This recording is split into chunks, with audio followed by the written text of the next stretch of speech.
Their blog, Brute Reason, covers social justice, psychology, mental health, sexuality, and other stuff she cares about. Their writing has appeared in The Daily Dot, XO Jane, Everyday Feminism, Salon, and other outlets. Please welcome to the Skepticon stage, Miri Mogilevsky.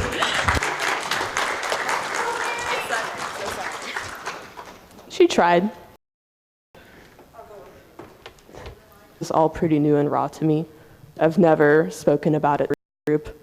This is gonna be a ride, and we are gonna get through it together. Here's me at my first chemo appointment. That motherfucker followed me everywhere that day, like to the bathroom. One of the first ritual type things that I did was I cut my hair. And that's something that a lot of cancer patients do to get some sense of control over what's happening. Especially because for people like me, and I imagine for many people, especially our femmes in the room, our hair is very important to us. And I had just these visions of waking up, finding clumps of it in my bed, in the shower, and I was like, fuck all that. Sorry, excuse my language, but fuck all that. So I got it buzz short. I dyed it my favorite color, and I wore it like armor.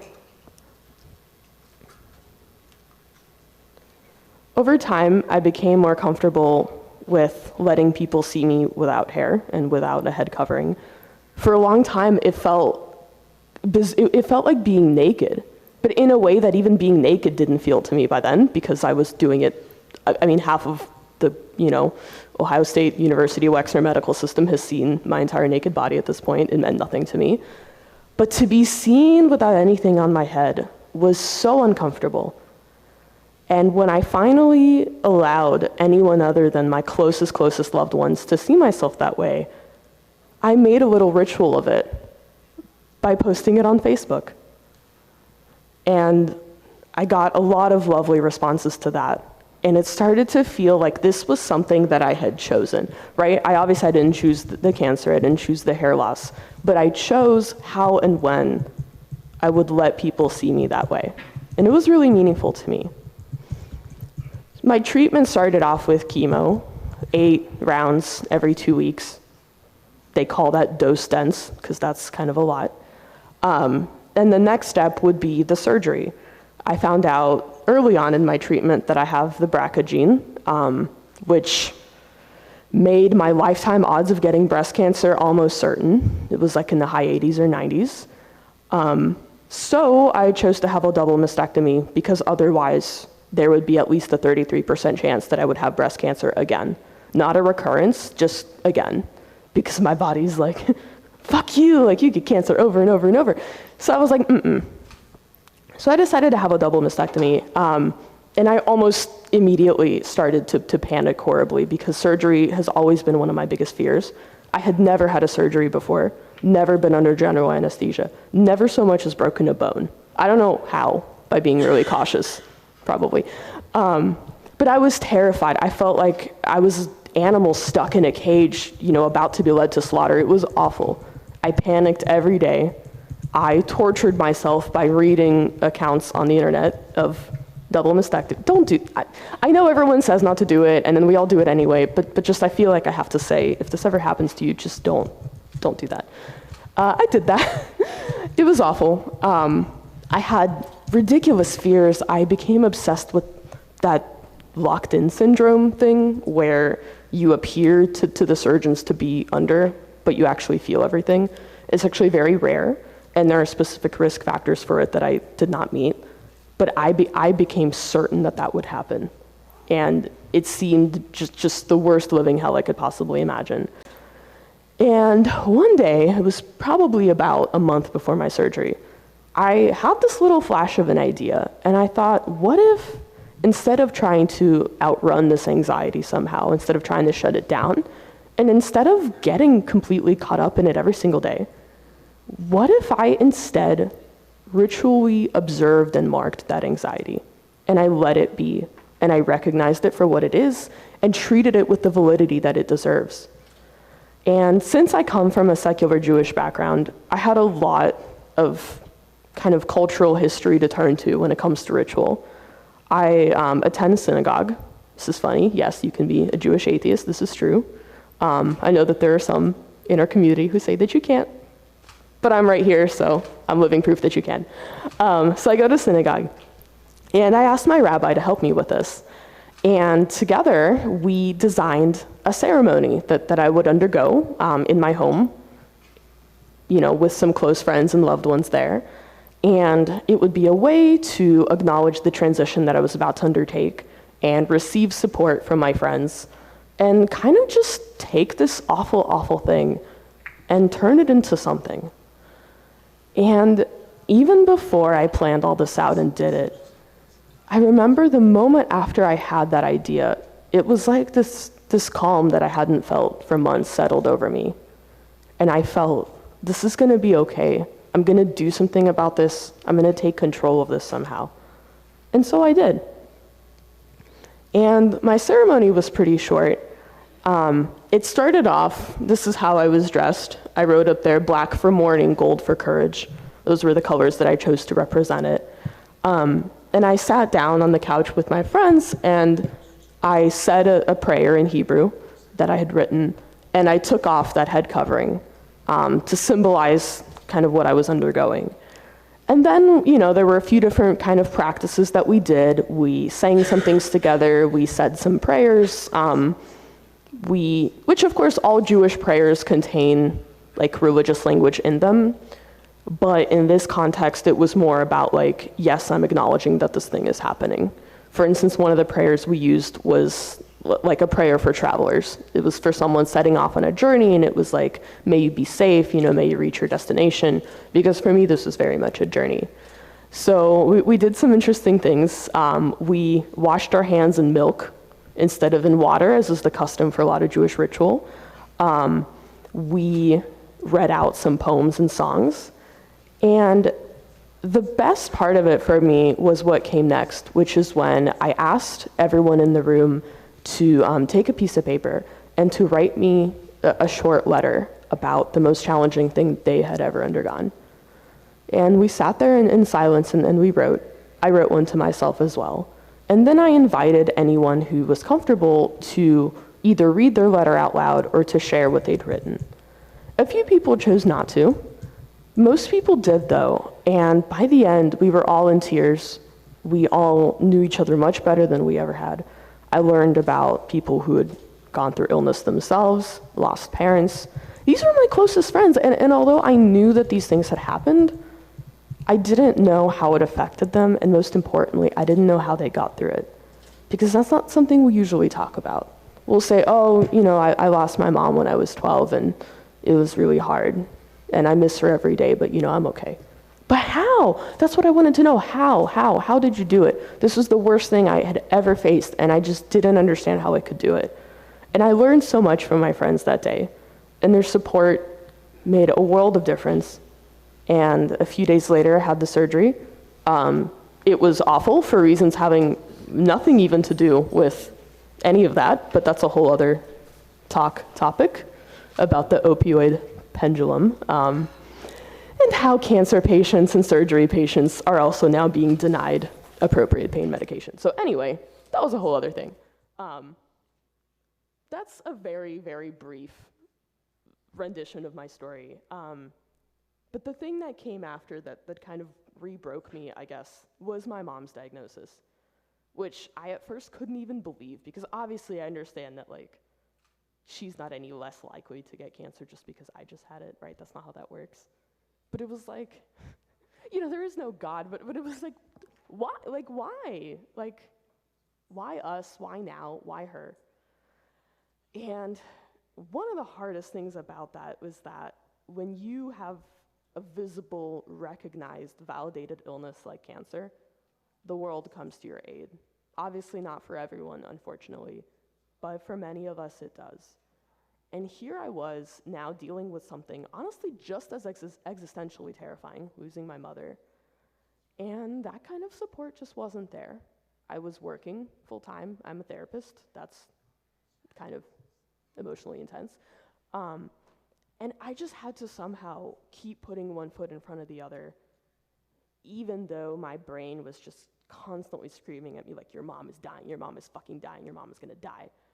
And I was like, cool, I still have to work and like make food and clean the house and pay the bills. Thankfully, I had a wonderful therapist at this time, and still do. And she had listened to me talk about my experience with ritual during my illness. And she asked me the same kind of question I had once asked myself. She said, what if you don't try to outrun this fear? What if you recognize it? What if you take something, an object, a letter, whatever it is, and keep it with you at work as a symbol of what you're going through? Because you know you can't leave this at the door, right? You can't leave this at home. It's gonna come in there with you. So make space for it. And I was like, that's what I pay you the big bucks for. So I work at a clinic that also has a pharmacy that sells little gifts and things. And right after that appointment, it was in the morning, it was a Monday morning, I went to work and I went to the pharmacy and I was like, what is in here? And they had these stuffed animals and I knew immediately the one that I needed. And this kangaroo has sat on my desk at work ever since. This was back in March or something. And every morning when I come into work, you know, I pick it up and I hug it and I say thank you for being here. And every afternoon when I am about to leave the office, I take it and I hug it and I say thank you for being here. And it doesn't have a name. To me, it doesn't just represent like my mom or like, it represents our bond, it represents my fear. If I were to give it a name, it would be toska, the Russian word that means a mix of yearning and sadness and grief, because that's how I felt every day. That's how I still feel, even though her prognosis is good and her recent scans found nothing. I'll be forever changed by that. So I honestly think that this little guy is probably gonna stay on my desk at work for a good long time.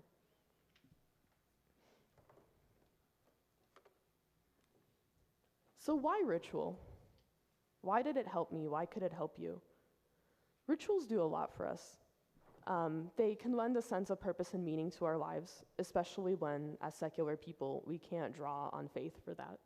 They can help us find community, as it did for me when I sat there in the living room with my friends and we shared the difficult things we'd been through. It can help you find support directly, as I also found that day in that room.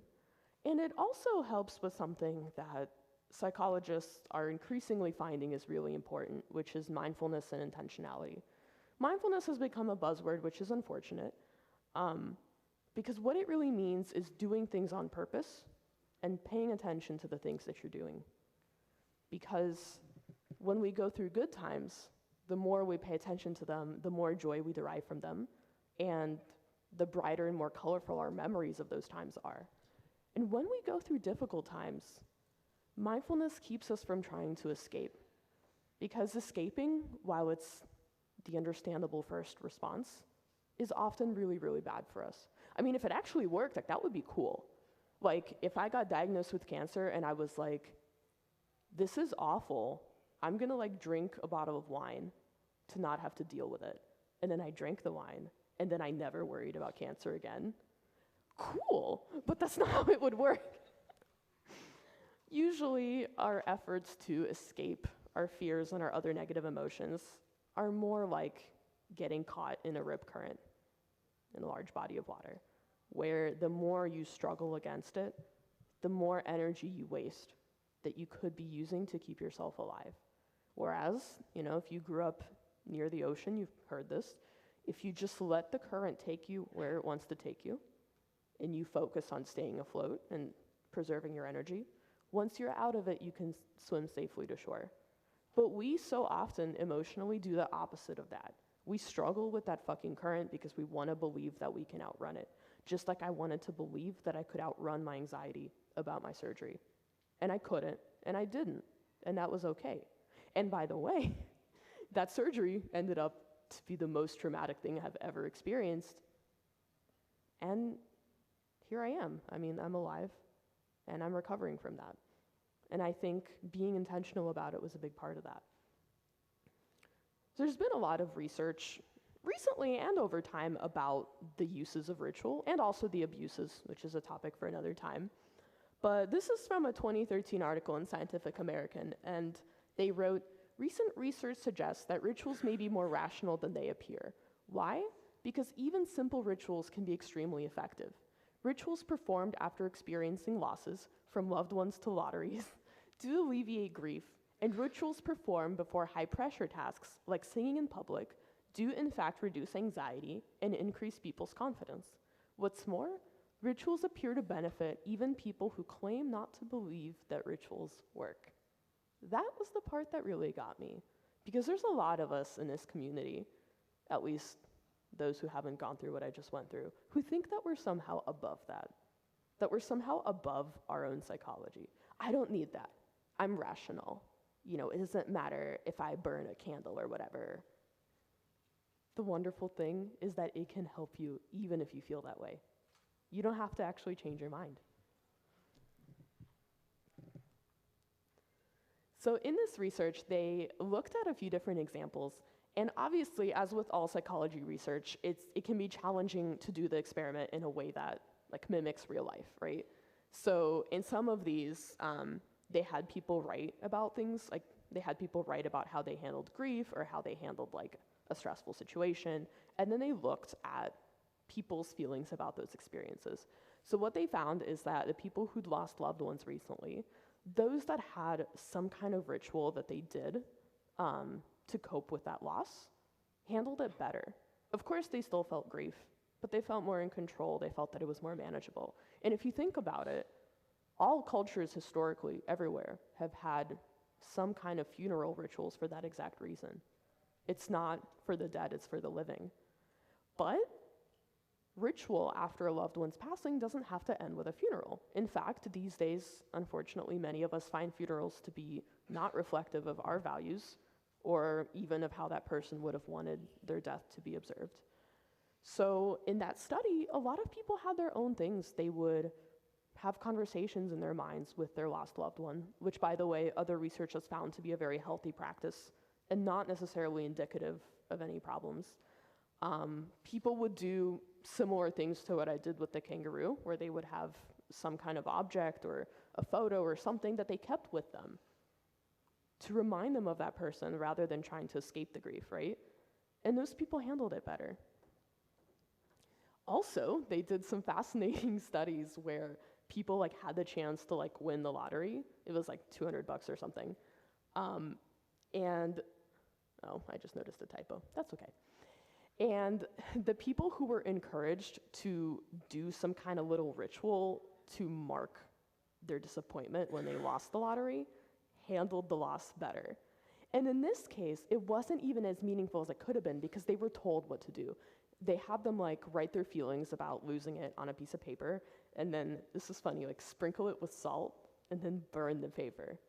And I just love the salt. I don't know if that's why they did this, but it always makes me think of being salty. Just and I love it. And it was completely meaningless ritual. It had no symbolism. It really meant nothing. And yet, those people were less caught up in their feelings about losing the lottery. Whereas the people who weren't instructed to do that were more likely to agree with statements such as, "I'm really upset that I didn't win it," right? People who did the ritual were still well, shit, that could have been half my fucking rent for this month. But they're okay, fine, whatever. So that's a much more mundane kind of disappointment, and even their ritual helped. It doesn't have to be for something big like the loss of a loved one. So they also did studies where people did little rituals before some kind of challenging task, whether it was some sort of physical thing or some kind of cognitive task. And they found that those people had higher confidence, which, as we know, if you're feeling better about how you're going to do, you're probably going to do better. And they tied this in with the fact that you see most professional athletes doing things like this. And it can look really funny from the outside, they'll have a lucky sock or whatever, or a weird little ritual that they do. That's actually why. It's not necessarily that they think oh, if I do this, the other team is gonna play worse and I'm gonna score more goals. I mean, maybe. It's that it gets them hyped, it gets them pumped. And finally, ritual also helped people reduce their anxiety about a stressful or dangerous situation. And that's what I experienced as well.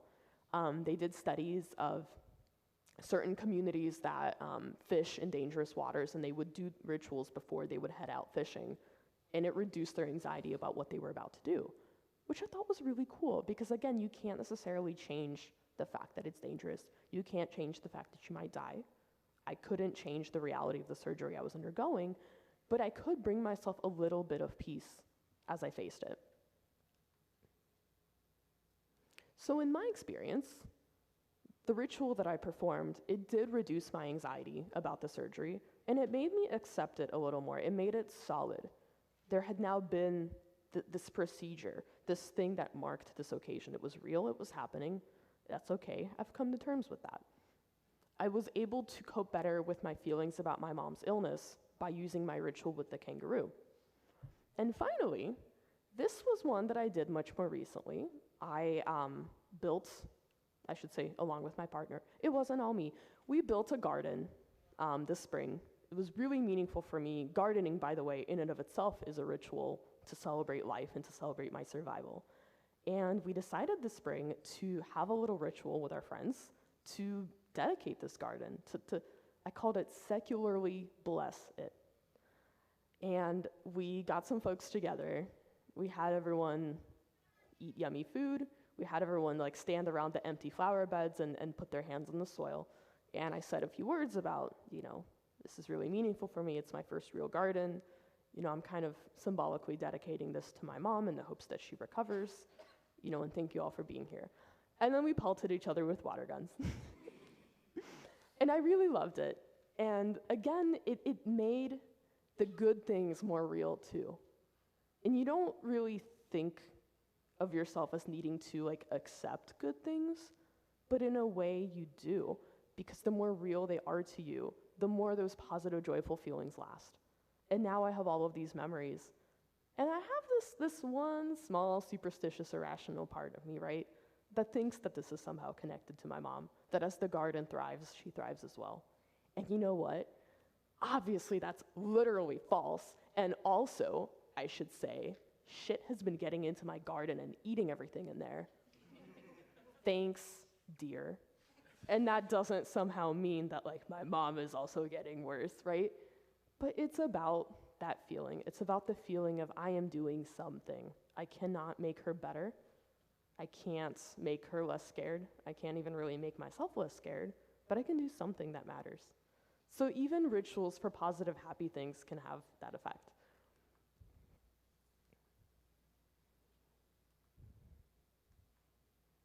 So rituals tend to have a certain anatomy, and this can vary a lot. Like any of these elements you could leave out. There's probably a lot that I haven't talked about here. But in general, most rituals follow a specific structure. They use some kind of symbols to stand in for big, complicated, heavy things that are hard to represent. They involve some kind of purposeful movement or action with your body. And they usually include some sort of verbal language, right? Speaking, chanting, singing, praying. Ritual structure is a really interesting topic, and here I'm talking about specifically rites of passage, which is a particular kind of ritual. Not all rituals are rites of passage, but all rites of passage are rituals. And rites of passage have been documented in cultures all over the world and all through history. They mark some sort of life transition, not necessarily just coming into adulthood or having a baby or passing away, but also things like graduating from school, entering the military, leaving the military, what have you. So in the early 20th century, this French ethnographer, Arnold van Gennep, studied rites of passage in cultures all over the world, and he found that they tended to have the same three stages, which he called separation, liminality, or transition, and incorporation. So even though not all rituals are rites of passage, and if you choose to create your own ritual, it may or may not have these elements, this is a useful way to think about the structure of rituals and what their ultimate purpose is. So in the separation stage, the individual or the individuals going through the ritual are separated in some way from each other or from the rest of their community. For example, in a lot of traditions, couples who are about to get married spend the night before separately, don't see each other. They may also walk up the aisle separately, right? Also, graduating students, when they enter the auditorium for graduation, they're separated from their families, who are sitting in the stands watching. And also, in the Jewish tradition, when a young person studies privately for their bnei mitzvah, it's the plural of bar bat mitzvah, they do that separately in a way. They have to do a lot of studying on their own, and they also meet usually individually with the rabbi to study. Again, taking them away from their families, away from their friends as they undergo this preparation. So the next stage is the transition stage, and this is where whatever transformation is happening happens. So for example, when a couple recites vows and exchanges rings during their wedding ceremony, and all that other stuff that they say, there's a lot of stuff. When graduating students receive their diploma and they walk across the stage and they move their tassels from right to left, that is a transition. And during a bnei mitzvah, when the young Jewish person reads from the Torah in front of the audience and they give a dvar Torah, which is basically a little talk about the portion of Torah that they read, that is a transition as well. And finally, incorporation. So now the person or the group of people who've gone through the ritual are symbolically reincorporated back into their community. For instance, when the newlywed couple walks back down the aisle and then celebrates at the reception with all their loved ones, when the graduating students return to their families and go to graduation parties or whatever they do, and when the young Jewish person who's completed their bnei mitzvah is now considered an adult and participates fully in synagogue services with all the rights and responsibilities that has. Where before they did not, now they do. So symbolism in ritual is another component that almost always shows up. A symbol is an object or action that signifies something else, tangible or intangible. I feel like a lot of us, unfortunately, ended up with a really simplistic idea of symbolism from high school English classes for what does the color red mean? And what does the scarlet letter mean? It's actually it can be a lot more complex than that, because a symbol doesn't have to in itself be a tangible object. It can be an action. For instance, when I do this, that symbolizes the fact that I'm holding these feelings close instead of trying to push them away. That's an action that I did. And of course, the kangaroo itself is a symbol, as I said. So for example, obviously wedding rings represent the bonds of marriage. My stuffed kangaroo represents my relationship with my mom and my feelings about her illness. Why would you use symbols? So I think the biggest reason is that they refer to things that are difficult or impossible to convey using words. I can tell you what the kangaroo represents, and you may get it, but it's really, really hard to capture that. And for me, having this object as a stand-in for that whole complicated mix of feelings that I only know the Russian words for, frankly, that makes it a lot easier to handle and makes it easier to understand what it is that I'm dealing with. Also, symbols in ritual can help us elicit emotions that we want to experience, because ritual isn't just about dealing with the emotions that are there. It can also be about drawing out particular emotions. For instance, this is extremely corny, but as a high school graduate, when I heard Pomp and Circumstance, I felt pride. I also felt a sense of fucking relief that I was finally getting out of high school. But that song became a symbol. It elicited those feelings. And the fascinating thing about that was that years later, I would sometimes listen to that song just to feel that sense of I'm finally done. What a good feeling. I should listen to it now that I think about it. Didn't think about that, see? So symbols can also support us in self-expression. It can be a way to convey yourself to the world, to show what you're about, to show what you're feeling, kind of like what I do with the kangaroo. I don't tell a lot of people about that. None of my clients, for instance, know. Some of them noticed, because I have a lot of stuffed animals in my office for them to play with, and they noticed the kangaroo, and they noticed that it was on my desk, unlike the other stuffed animals that were nearer to them. And a few of them said something about it, but none of them did, because that also, they knew I wasn't going to share about that. But here, with my friends, with my loved ones, that is a way for me to express myself, and that's really valuable. And finally, and this is something I'll get into in a moment when I talk about action, symbols can aid us in learning and memory, because the way that our memories work as humans is that they're context-based. In fact, raise your hand in here if you ever struggle with remembering facts, factual information. How many of you feel bad or guilty or ashamed about that? Here's the thing. Our brains did not evolve to memorize contextless facts, because think about it, when the fuck, other than in our modern education system, is that actually needed? We evolved to learn things contextually, to learn stories, to learn symbols. I may not be able to memorize like all the years that the French kings, whatever, but I could tell you an overall story of the history of France because that's a story.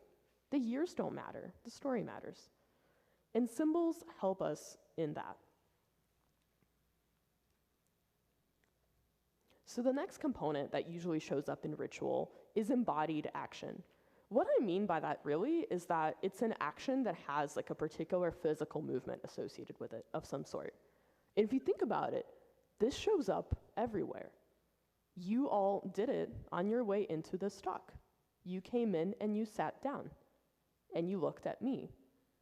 And whether or not you knew that consciously or did it intentionally, that action prepared you for me to lose my slide. That action prepared you to listen and pay attention and learn something, maybe, if I get my slide back. Anyway, examples of this include, in Judaism, there's often a ritual hand washing before a meal. It has nothing actually to do with cleanliness. It's all about like what that action signifies. Exchanging rings during a wedding ceremony is another embodied action. And in my pre-surgery ritual, we did a few embodied actions. Yay!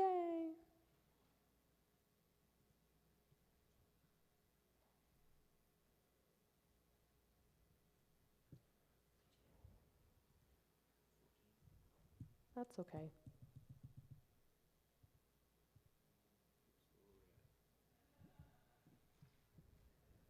I'll just... I'll have to talk about all of that all over again. In case you weren't paying attention. By the way, like this slideshow is available online if anyone wants to look at it later. Cool. So, throwing caps at graduation, another example of embodied action. Embodied action, like symbols, plays a role in learning and memory, and there's a lot of fascinating research about how we learn better when there's some kind of action associated with this. And I actually saw this in practice with my younger brother. He's 11 years younger than me, so there's a substantial gap. And I was a teenager when he was little and learning how to speak, which he was having a really hard time doing. And I read some research about how, with all babies, but especially ones who are struggling with verbal skills, it can help to actually teach them some sort of basic sign language so that they have an action to go with what they're doing. So I still remember the day that he said his first word. He went, up. It was really cute. He's not that cute anymore. He's 17 now. But anyway, and from that one up, everything else followed. It was really cool. Literally, the action helped his mind connect like the meaning of the word with the word that he needed to then say. It was super cool. So most, if not all, rituals include something like this, especially when you think about how many embodied actions we perform. For instance, y'all coming in here and sitting down, that you may not have intentionally chosen as like a ritual, but it does put you in a particular headspace. So finally, most ritual includes some element of words. That's what brings the whole ritual together. It can explain what's happening to the participants. It can help you like mark what's happening verbally. For instance, when I stood with my friends in my garden and we put our hands on the soil, embodied action, right? And I said, thank you all for being here. This is really meaningful. This is the beginning of the growing season. I hope that this garden, I don't know what I said, grows well and doesn't fucking get eaten by deer, but it did. But that's okay. Oh. That's a bummer.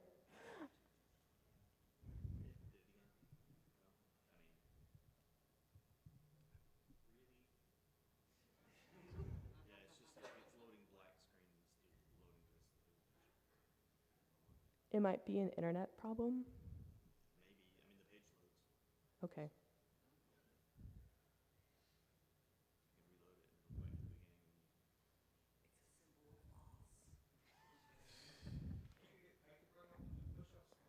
It can also be a cue to just close your eyes and take a deep breath and chill. I'm not in a hurry. I mean, I kind of am because I have a time limit, but whatever, it's cool. Oof. All right, back through my whole cancer experience. It is, as a matter of fact.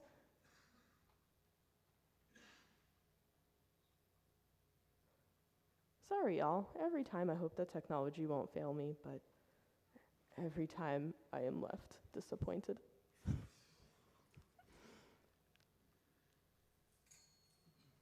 I feel like we can all take this moment to appreciate how cool this layout is.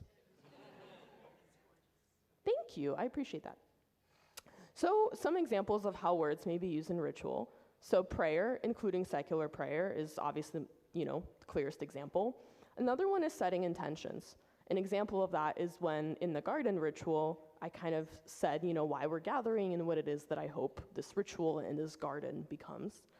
Naming symbols or practices. So that's when you literally say, for instance, with this ring, I thee wed. Those are words that are lending the meaning to that exchange of rings during the wedding ceremony. Singing. Singing has been shown to increase group cohesion and calm us down, make us happier. Of course, that can also have a dark side, as all of this can, right? Singing like a nationalist anthem and all of that. That's another topic. And finally, sharing thoughts and feelings. This was a huge part of my pre-surgery ritual, and we used our words to name our experiences and how we felt and how we dealt with them. And that is a lot of what lent the meaning to that ritual. So say you want to create your own ritual to mark something that you've gone through. So some good questions to ask yourself: what are you hoping to observe, honor, or mark with this ritual? What emotional notes do you want your ritual to hit? What personal transition would you like to facilitate with this ritual? And that's just something to think about if you're ever in this situation yourself. So you can use traditions to form a ritual, right? And tradition doesn't have to look like the oppressive traditions that some of us grew up with. It can be traditions from your family, if that applies to you. It can come from your culture or subculture. For instance, I'm a queer person. We have some lovely traditions that you can borrow from. Media can also be a source of tradition because, especially if you're into like speculative fiction, you might be reading about all kinds of fictional societies that have their own rituals and practices, and there's literally nothing stopping you from just doing that. And also history. One of the ways that I got the idea for my garden ritual is I actually looked up traditional ancient Roman feasts, of which there are many besides Saturnalia, and there is one called Floralia, which is, it's not just about flowers, it's specifically about like fruiting plants and, all of that. And it took place at the exact time that I wanted to do that, which was the average date of last frost in Ohio. And I was like, that's cool, borrowing that. You can also do what's called reconstructing or remixing religion. For instance, when I took the ritual Jewish hand washing and did it with milk instead of water. You can also create your own symbols. And sources of inspiration for that are obviously very varied. You can use symbolism in art and literature. You can use your own emotional responses to things. For instance, I feel a sense of motherly, daughterly love when I look at a kangaroo because they literally carry their baby inside their pocket. That's so cute, right? So that's an emotional reaction I just had, and that was part of the reason I chose this as my symbol. You can also look to your personal histories and inside jokes that you have with your loved ones. That can be a very ripe source for symbolism. So there's this thing that I call the 3 S's of effective symbols. So an effective symbol has simplicity. It's not something really complicated because you're using it to represent a complicated thing. However, it's also specific. So with this kangaroo, I represented my relationship to my mom, and my feelings about her illness. That's a pretty specific thing. It wasn't just moms, it wasn't just anxiety about cancer. It was this specific situation. And finally, similarity. It's good for your symbol to be in some way similar to the thing that it's representing. Because that Yeah, I'll try to have a breath.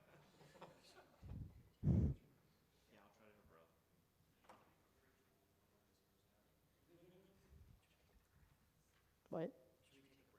Yeah, let's take a breath. Breathe in. Breathe out. See, I already feel better.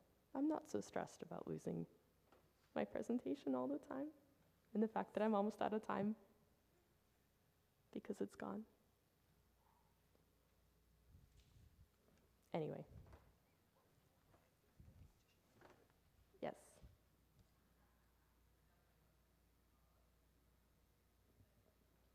Don't mind me, I'm just getting primped. And I'm going to open it on my own computer so I can at least refer to it. Y'all ready? You know, you guys could actually probably use the little scroller at the bottom to get to where it was. Didn't think of that. Keep going.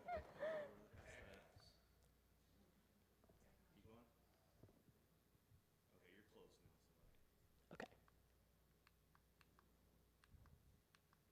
now. Okay. Okay, so one thing I wanted to make sure to address in this conversation is cultural appropriation. And that is obviously way beyond the scope of this talk. However, keep in mind that you're drawing your traditions and your symbols from a particular place, and there's a particular context to that. So what I would want to ask folks, especially the white folks in the room considering this, is what is your own heritage and what are your ancestors' practices? Is I keep hearing this thing about like, oh, white people have no culture, we just have to take other people. No, you don't. You don't have to take other people's. Look to your own family. Where are you from? What did your great-grandparents do? How did they mark marriages, deaths, illnesses? There's a lot of examples of, traditions originating from Northern European cultures, for instance. I lean a lot on Russian folklore. That's my personal background. I love it. Tarot cards, ancient Roman festivals, traditional foods, whether, your ancestors came here from Germany, Italy, Poland, wherever they came from. You can lean on that as well. You don't need to get Sanskrit tattoos. You don't need to do it. Don't do it.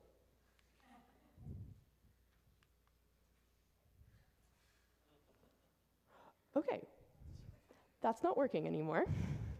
And I am at time, so I will end here.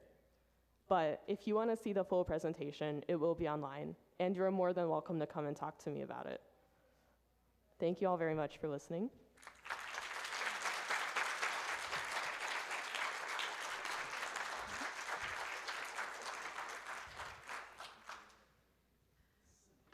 Does the technology know it's Sunday?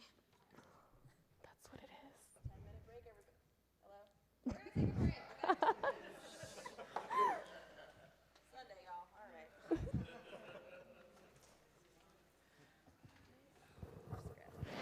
Excellent. Because they did it in 2 different browsers, so. It happens. Yeah, so.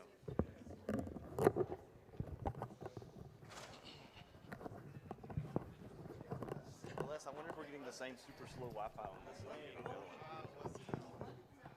Also, we didn't turn up Lauren's mic reach for it as she was going. It's broken. That's why you need somebody whose just whole job is to do mic volumes. Okay, we're gonna go. We'll be right back.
introduction. God, we're all tired, aren't we? Everyone, we're going to make it through this. Before I introduce our next speaker, someone asked about the captioning, and they were like, how are you doing this? What technology is so fast? Well, it's a person. That's Mirabai. So Mirabai, say hello to the people.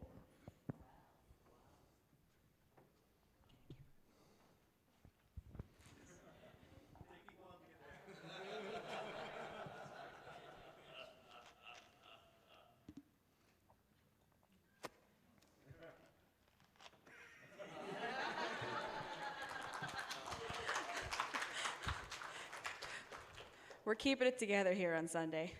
And where is Mirabai? Mirabai, they want to know where you are.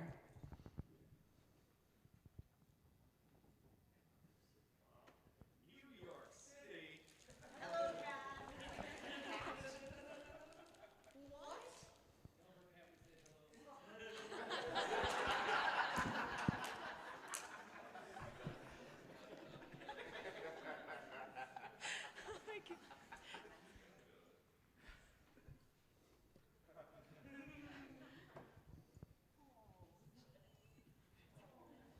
We love you too. The feeling is very mutual.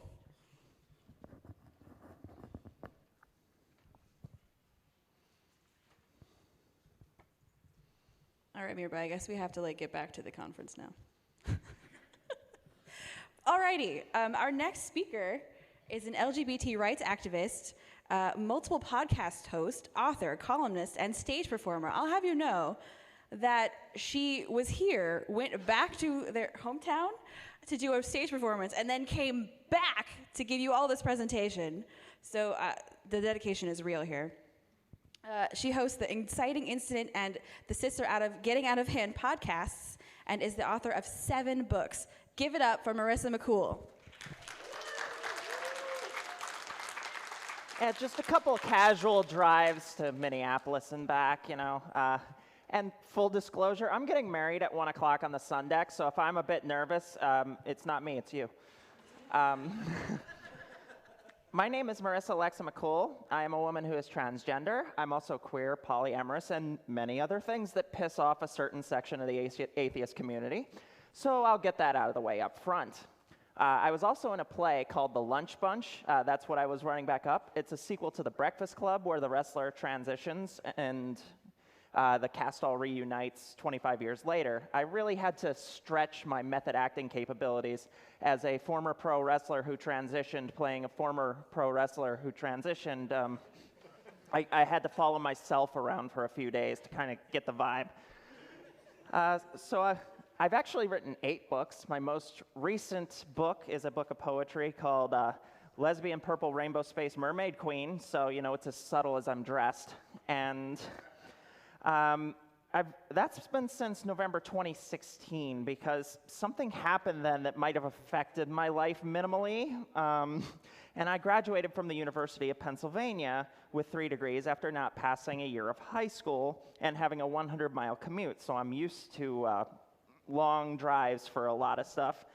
So I was the poor kid at the Ivy League school, or as some detractors would say, I'm a mentally ill SJW snowflake who has the nerve to think my identity is not up for debate or the equal opinion of others. The internet's great. Unlike a lot of atheists, I was not raised religious, which means I never really had one of those moments of becoming one. That doesn't mean that religion never had an effect on my life, though. It's impossible to grow up in a culture and not be affected by the influence religion has on the society, not to mention the way certain members of various religions treat others. The societal norms that are dictated about how people behave in terms of gender, work, sexuality, and everything else are inscribed upon us earlier than most of our basic fundamental thought. The problem some atheists run into in this area is if they get the God question right, it also means that all previous religious influence and cultural upbringing is just suddenly wiped away, and thus can't possibly be affected by ideas like racism, sexism, and other kinds of normalized bigotry heavily pushed by religion. As if you can be part of a society that instills fundamentalist beliefs and rewards them socially and economically, sit in a pew every week and hear that everyone who doesn't look like you or love the way you do is a sick abomination who deserves eternal hellfire, but then Just change your answer to the God question and suddenly be free of any of those attitudes. We're not running into that recently, are we?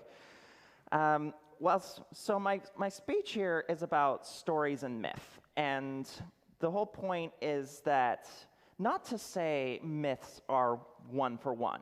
I'm not going to get into video games cause violence, because that's obviously untrue.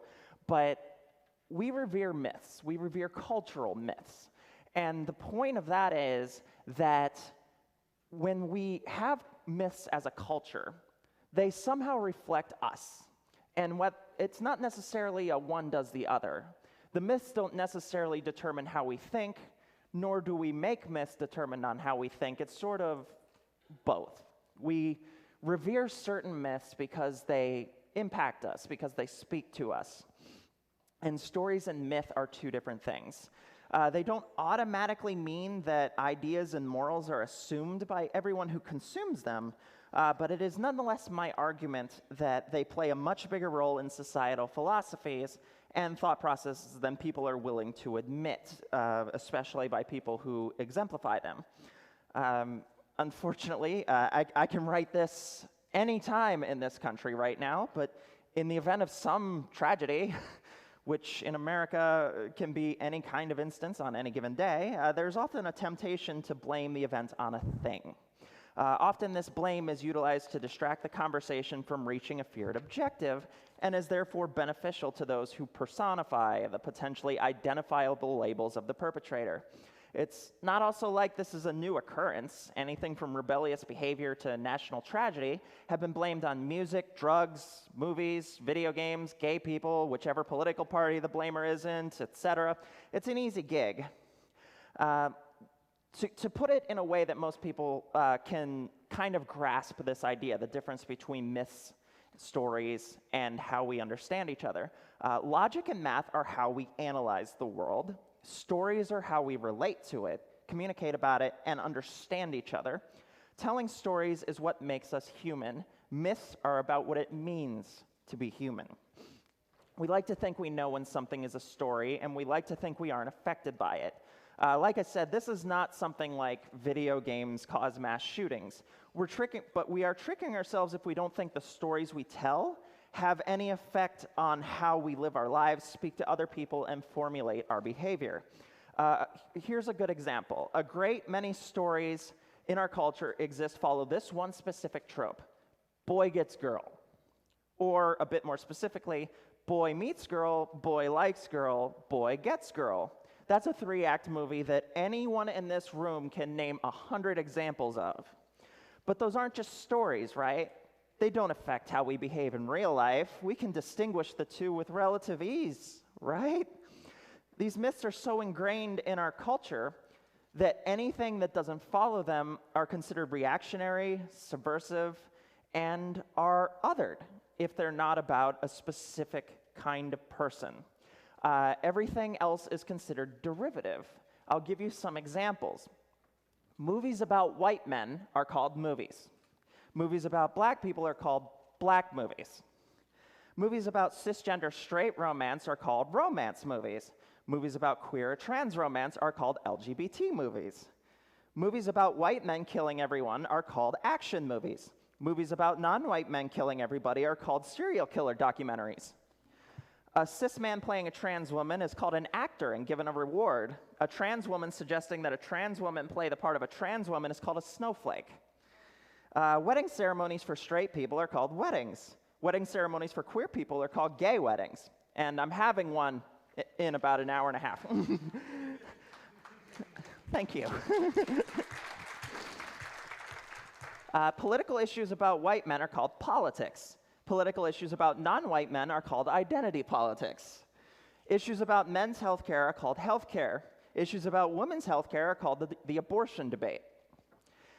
Think of some of the following phrases that now that we've all kind of set this up, how they might relate to current events, political rhetoric, Me Too, school shootings, etc. Boys will be boys. That's how boys show they like you. Good guy with a gun, bad guy with a gun. Everything happens for a reason. I want to note that last one specifically.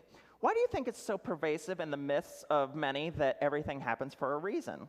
In both religious and secular stories alike, it's the basis of a lot of stories that we've been told. The reason may be God, fate, destiny, a prophecy, or something like that, but there's always a reason. Stories that lack a conclusive ending are not often well received. We like our stories accessible, universal, and most of all, resolved. That is how we understand the world. Everything has a reason, cause, and therefore a conclusion, effect, that solves the story, and therefore everything that happened in a story did so for a reason. There are many stories of romance and growing up, but they all revolve around the myth that you show someone you love through grand gestures, saving the day, the relationship, and getting what you want. Boy meets girl, boy loses girl, boy shows he loves girl, boy gets girl. Is it any wonder then when stories are told differently that those who have always had the stories for and about them feel like they're unable to identify with them? A cis straight white guy has had so many stories told about him that why would he want to hear anything else? Everything else must be wrong. That's not his story. That's not how it's supposed to go. Then you realize the rest of us who don't fit that category have been going, yeah, it sucks, doesn't it? Not being able to identify with everything. Those stories have always been treated as universal, and that's just now starting to change. But just look at literally any movie review that's not about white dudes. Star Wars, for instance, recently had the nerve to acknowledge that women and people of color exist. Therefore, we had to recut it into a version that included no women and no people of color because we're snowflakes. Just hammering that in. We're the snowflakes who can't handle anything. They recut Star Wars The Last Jedi to show how weak we are. Just going to give everybody a second with that. Every time we get a bromance story or an action story, you're supposed to interrupt the wedding, and that'll win the person over because that's how the story is supposed to end. The one man that will save us all is supposed to be called to action when times seem their worst, and they are, of course, the good guy with the gun. Nobody wants to be the villain in their own story. The natural instinct is to blame a terrible event on the other, which is anyone who is not like the group that is being portrayed. Everything in myth is almost universally cut and dried. To blame the other is to be the hero of one's own personal story, because stories are how the human experience becomes most accessible.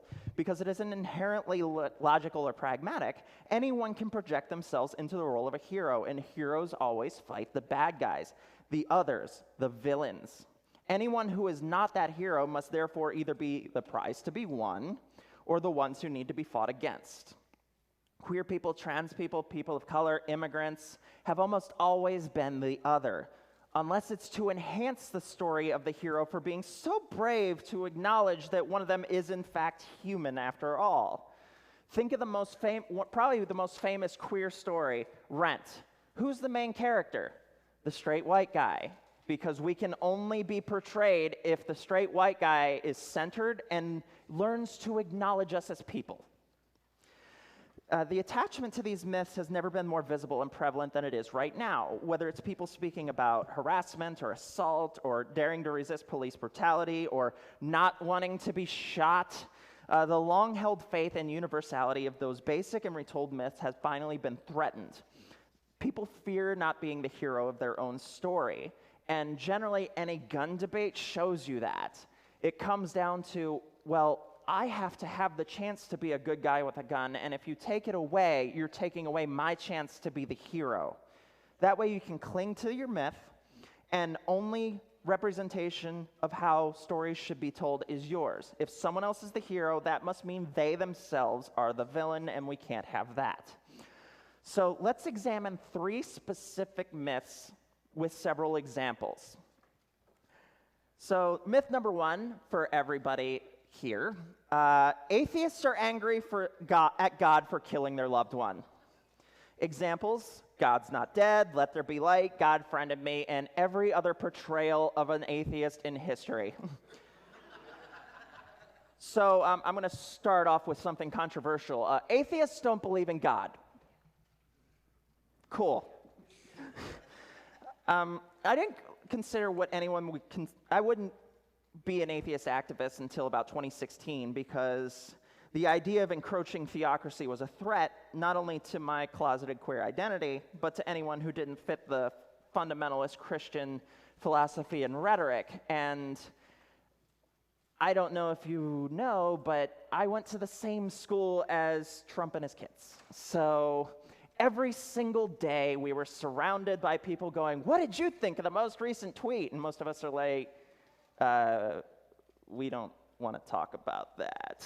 I worked for the football team. Every incoming marching band, they made their marching band presentation about Trump. So we were kind of surrounded by it even more than everybody else because his daughter graduated a year before me, and he was at our graduation, so I didn't show up to my own graduation because he might be there, and my first book starts with the words "fuck you" directed at him, so I didn't even want to take that chance.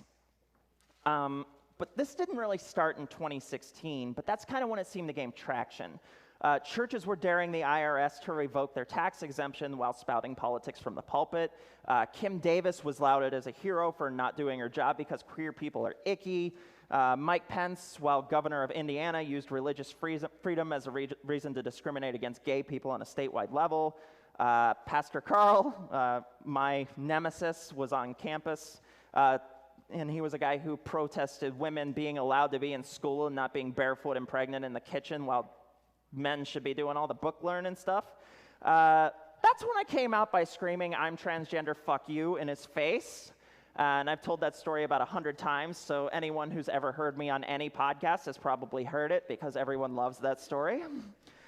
But at no point during any of this was I mad at a God I didn't believe in for the suicides that have been prevalent throughout my life, my family, my friends that I'd lost, or going through life pretending to be someone I wasn't. I didn't believe in God, therefore being mad at someone I didn't believe existed is something that only a person influenced by their own religion's propaganda could have possibly postulated.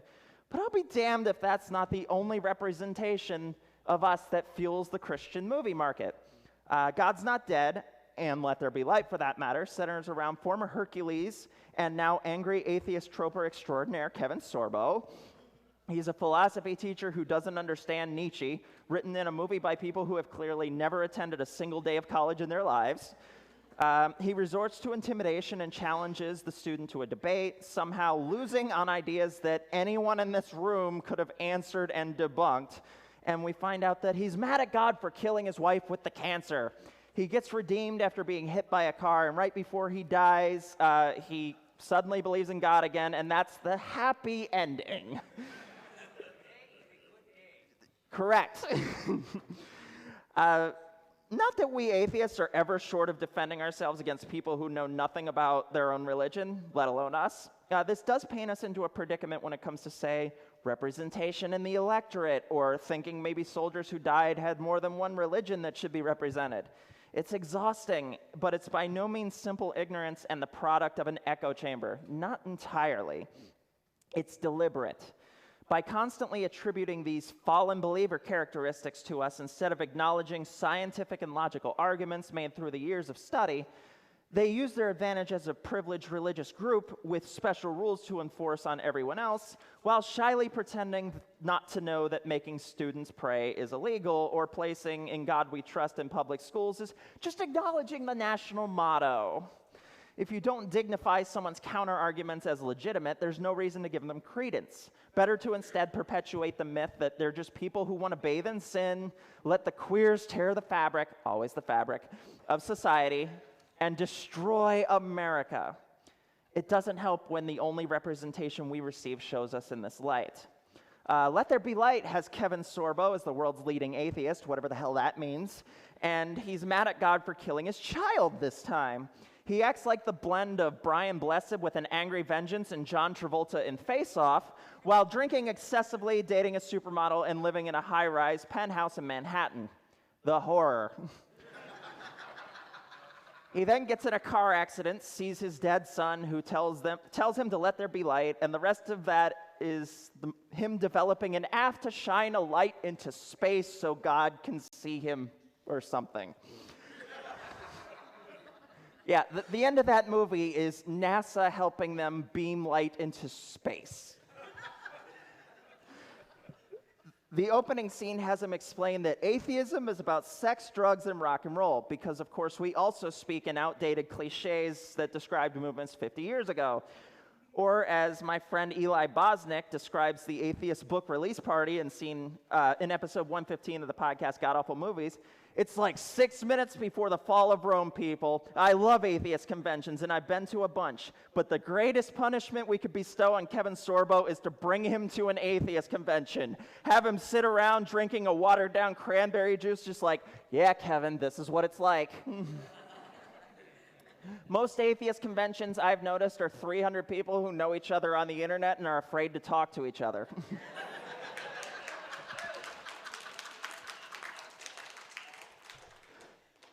But yeah, it's just titty shots and frat boy culture as told by the love of evolution and abortion.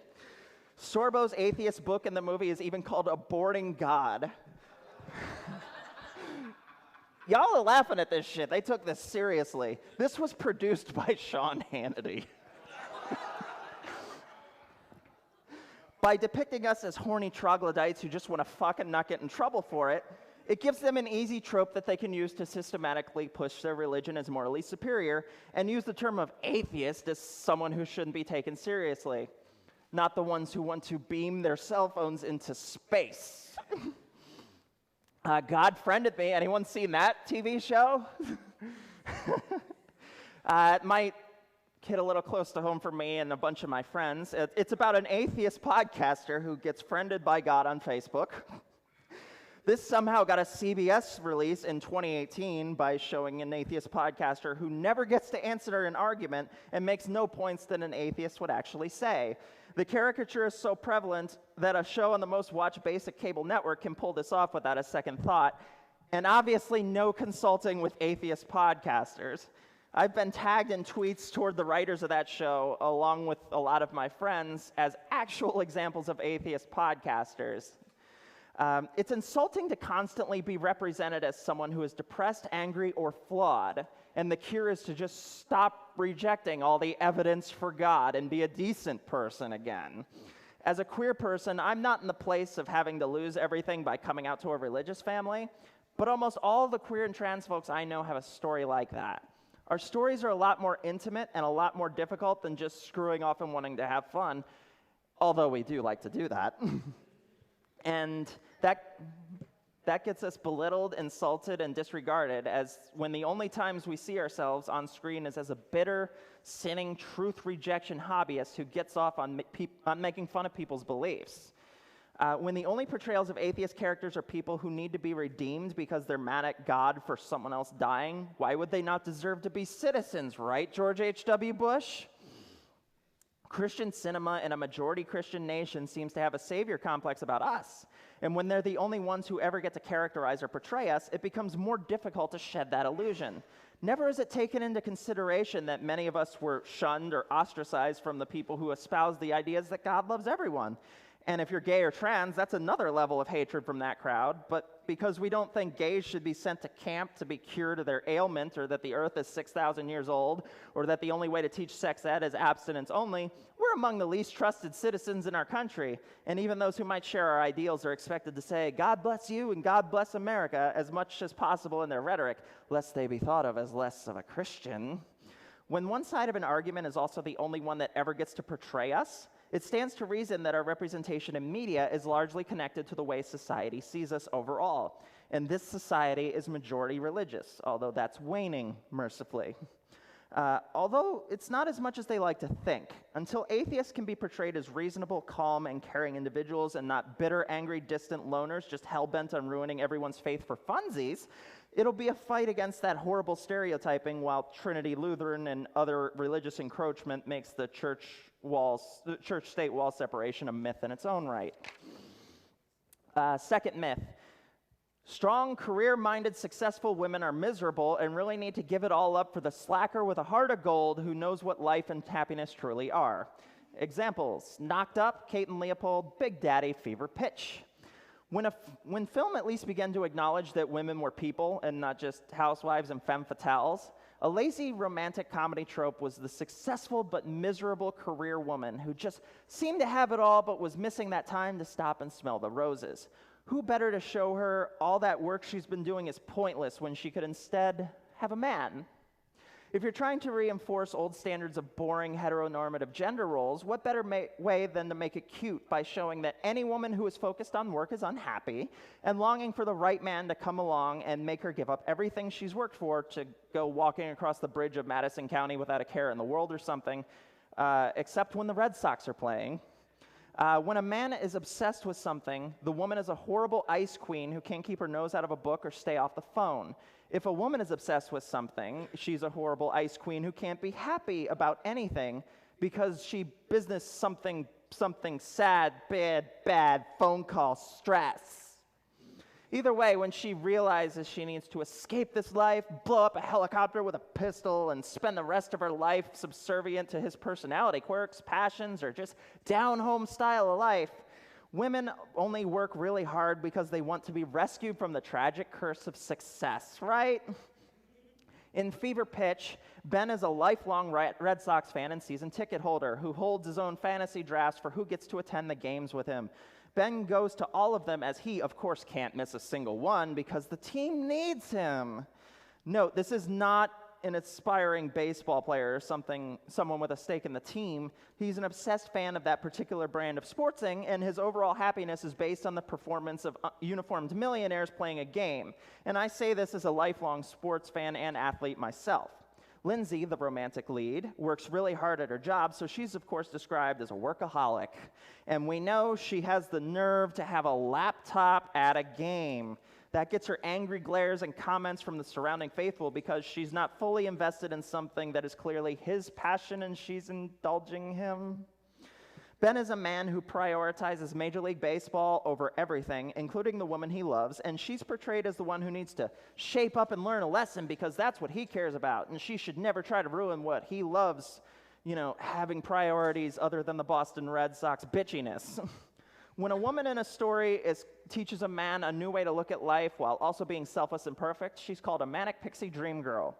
When she's not interested in a man or what he thinks, she's a shrew who needs to be tamed by Heath Ledger.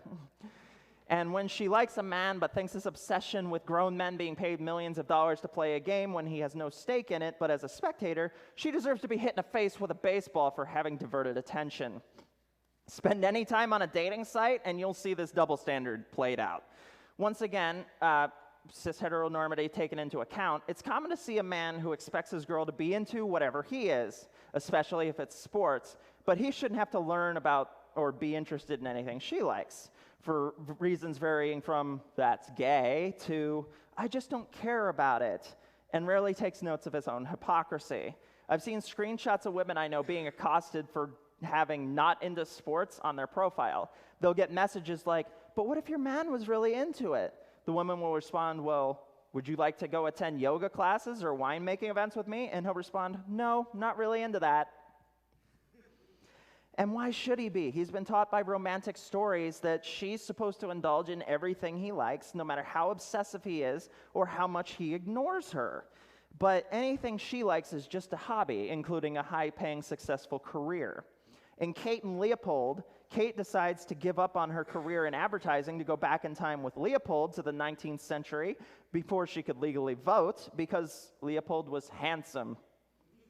Turns out she wasn't really cut out for that industry she'd worked so hard in to become successful. She'd rather go to 19th century England to be the lady next to a man. The tagline is, if they lived in the right century, they'd be perfect for each other.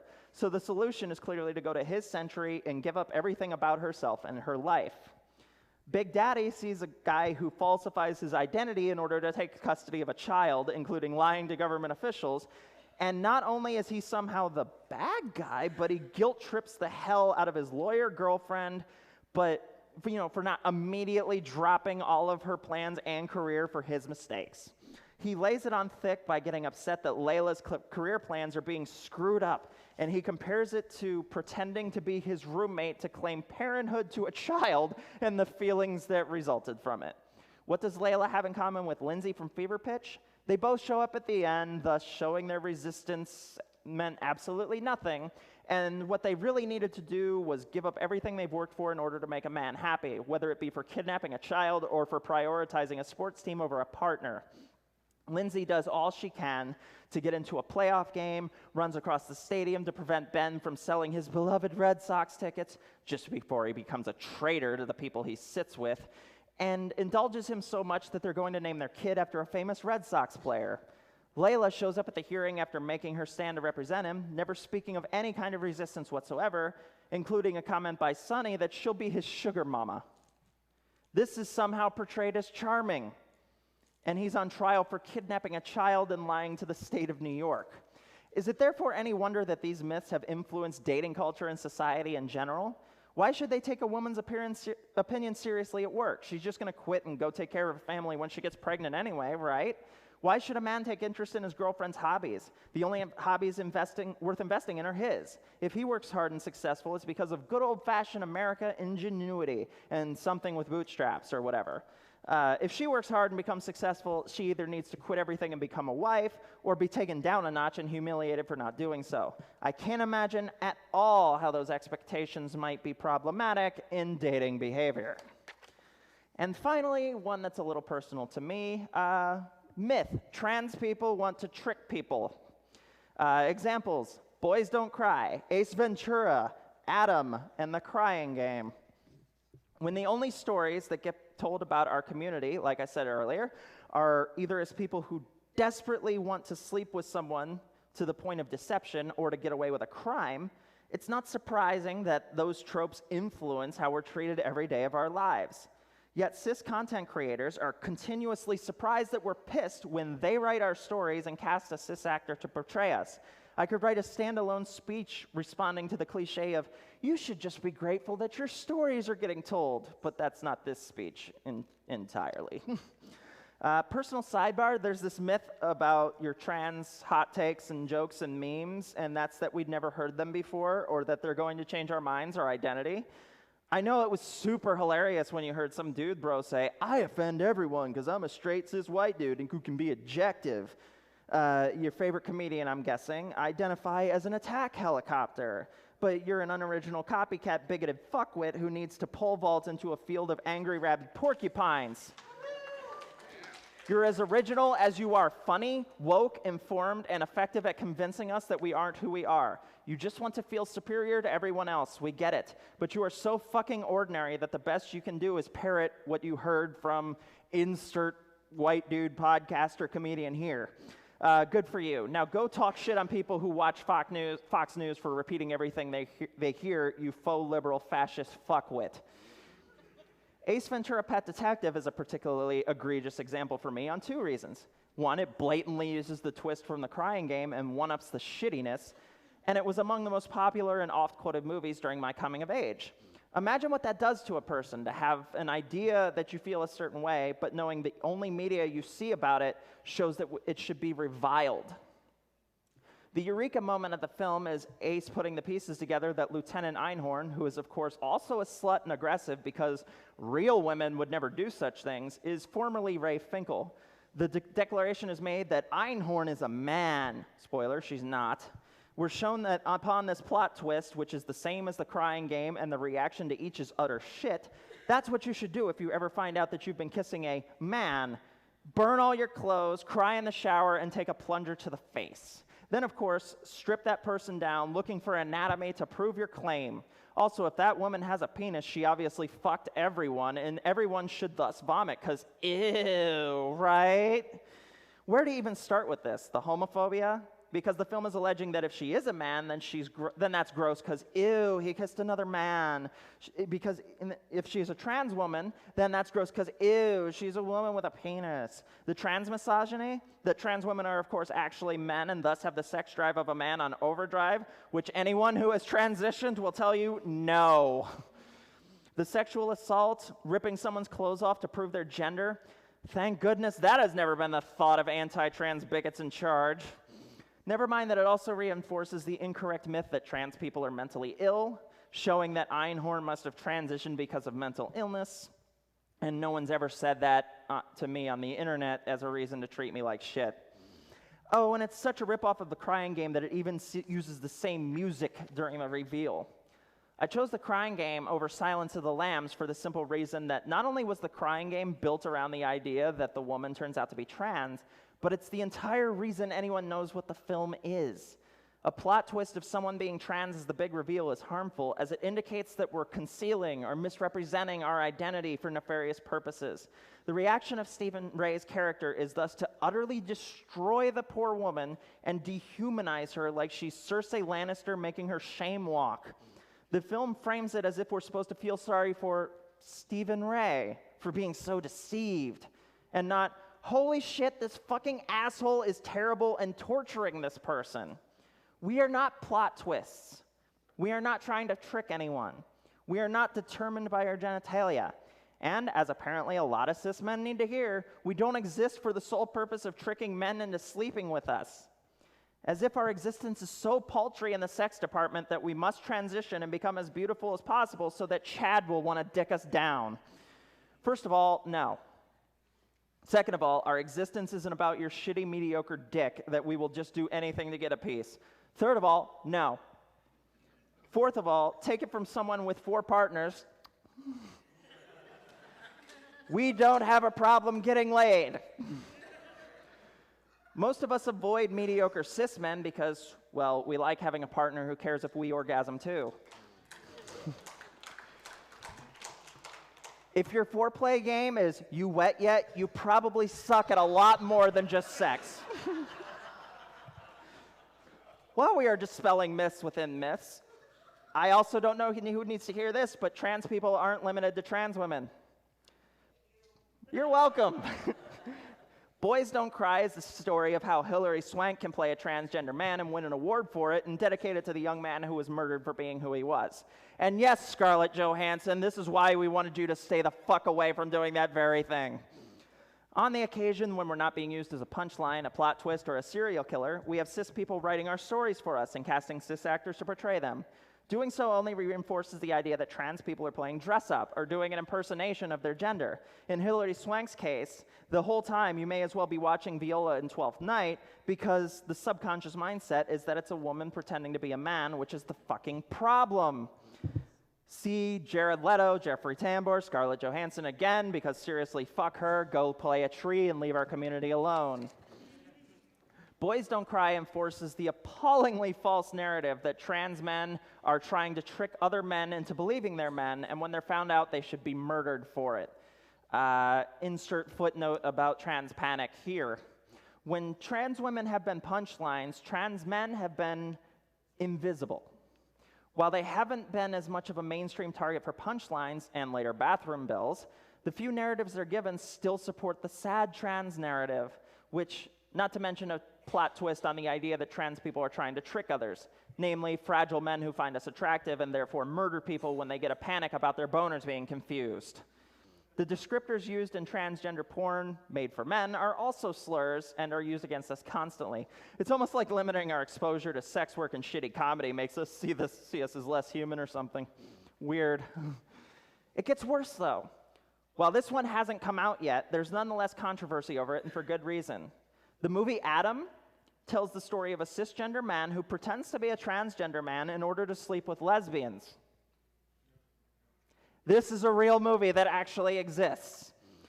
This concept is not only harmful, it's insulting, especially since it ends by the lesbian he meets realizing all along that what she really needed was being straight. It's a problematic cultural myth that displays the lack of respect men have for a relationship between women, and some bullshit straight male fantasy that picked up on from porn or something, or that lesbians are really just women waiting for the right, so powerful it converts her dick to save them from their awful life of being in love with a woman who actually gives a shit about them. Or they thought Chasing Amy and Geely were documentaries. I don't know. This is the epitome of the difference between the idea of inclusivity and the actual practice of it. Inclusion isn't just checking off a box on a list of characteristics. Creating a story using our identities as some ploy to reinforce the narrative of cis-hetero romances being superior is exploitative, insulting, and downright dangerous. Stop co-opting our narratives and making them your own at a time when the government is literally trying to define us out of existence. This is an actual quote from someone who was in it. Costume people constantly misgendered us, literally did not respect our pronouns or even ask, not once, because they did not give a shit, even though the majority of the ensemble was cast to look as butch or girly. I fucking kid you not. Most of the trans men there were being identified and cast as butch lesbians, and they were trans people, and they knew that. Dressed us up like dolls according to whether they wanted to, I shit you not, decide who they were based on their identities. I was cast in until I got my second paycheck several months later. I wasn't even told the name of the movie. You know when people are up to no fucking good is when they have to lie to the group about the movie they're making in order to get them to be in the movie. This film shouldn't exist, and trans people are still being treated this way in 2019 by filmmakers. It only shows that they think of us as no more of a joke or a thought experiment, but they're happy to make money off of us. Meanwhile, trans women of color are still being murdered. I had to update this twice since I wrote it. It's now 14 in America alone, and their life expectancy is 35. There are likely people thinking I shouldn't include something so personal to me in an academic-style speech, and who may be offended by my language referring to such. To them, I say this. If you're more offended by my repeated use of the word fuck than you are about those two statistics I just told you, then fuck you too. Your priorities are seriously fucked up, and you should go fuck yourself. Thank you.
Let's get this party started.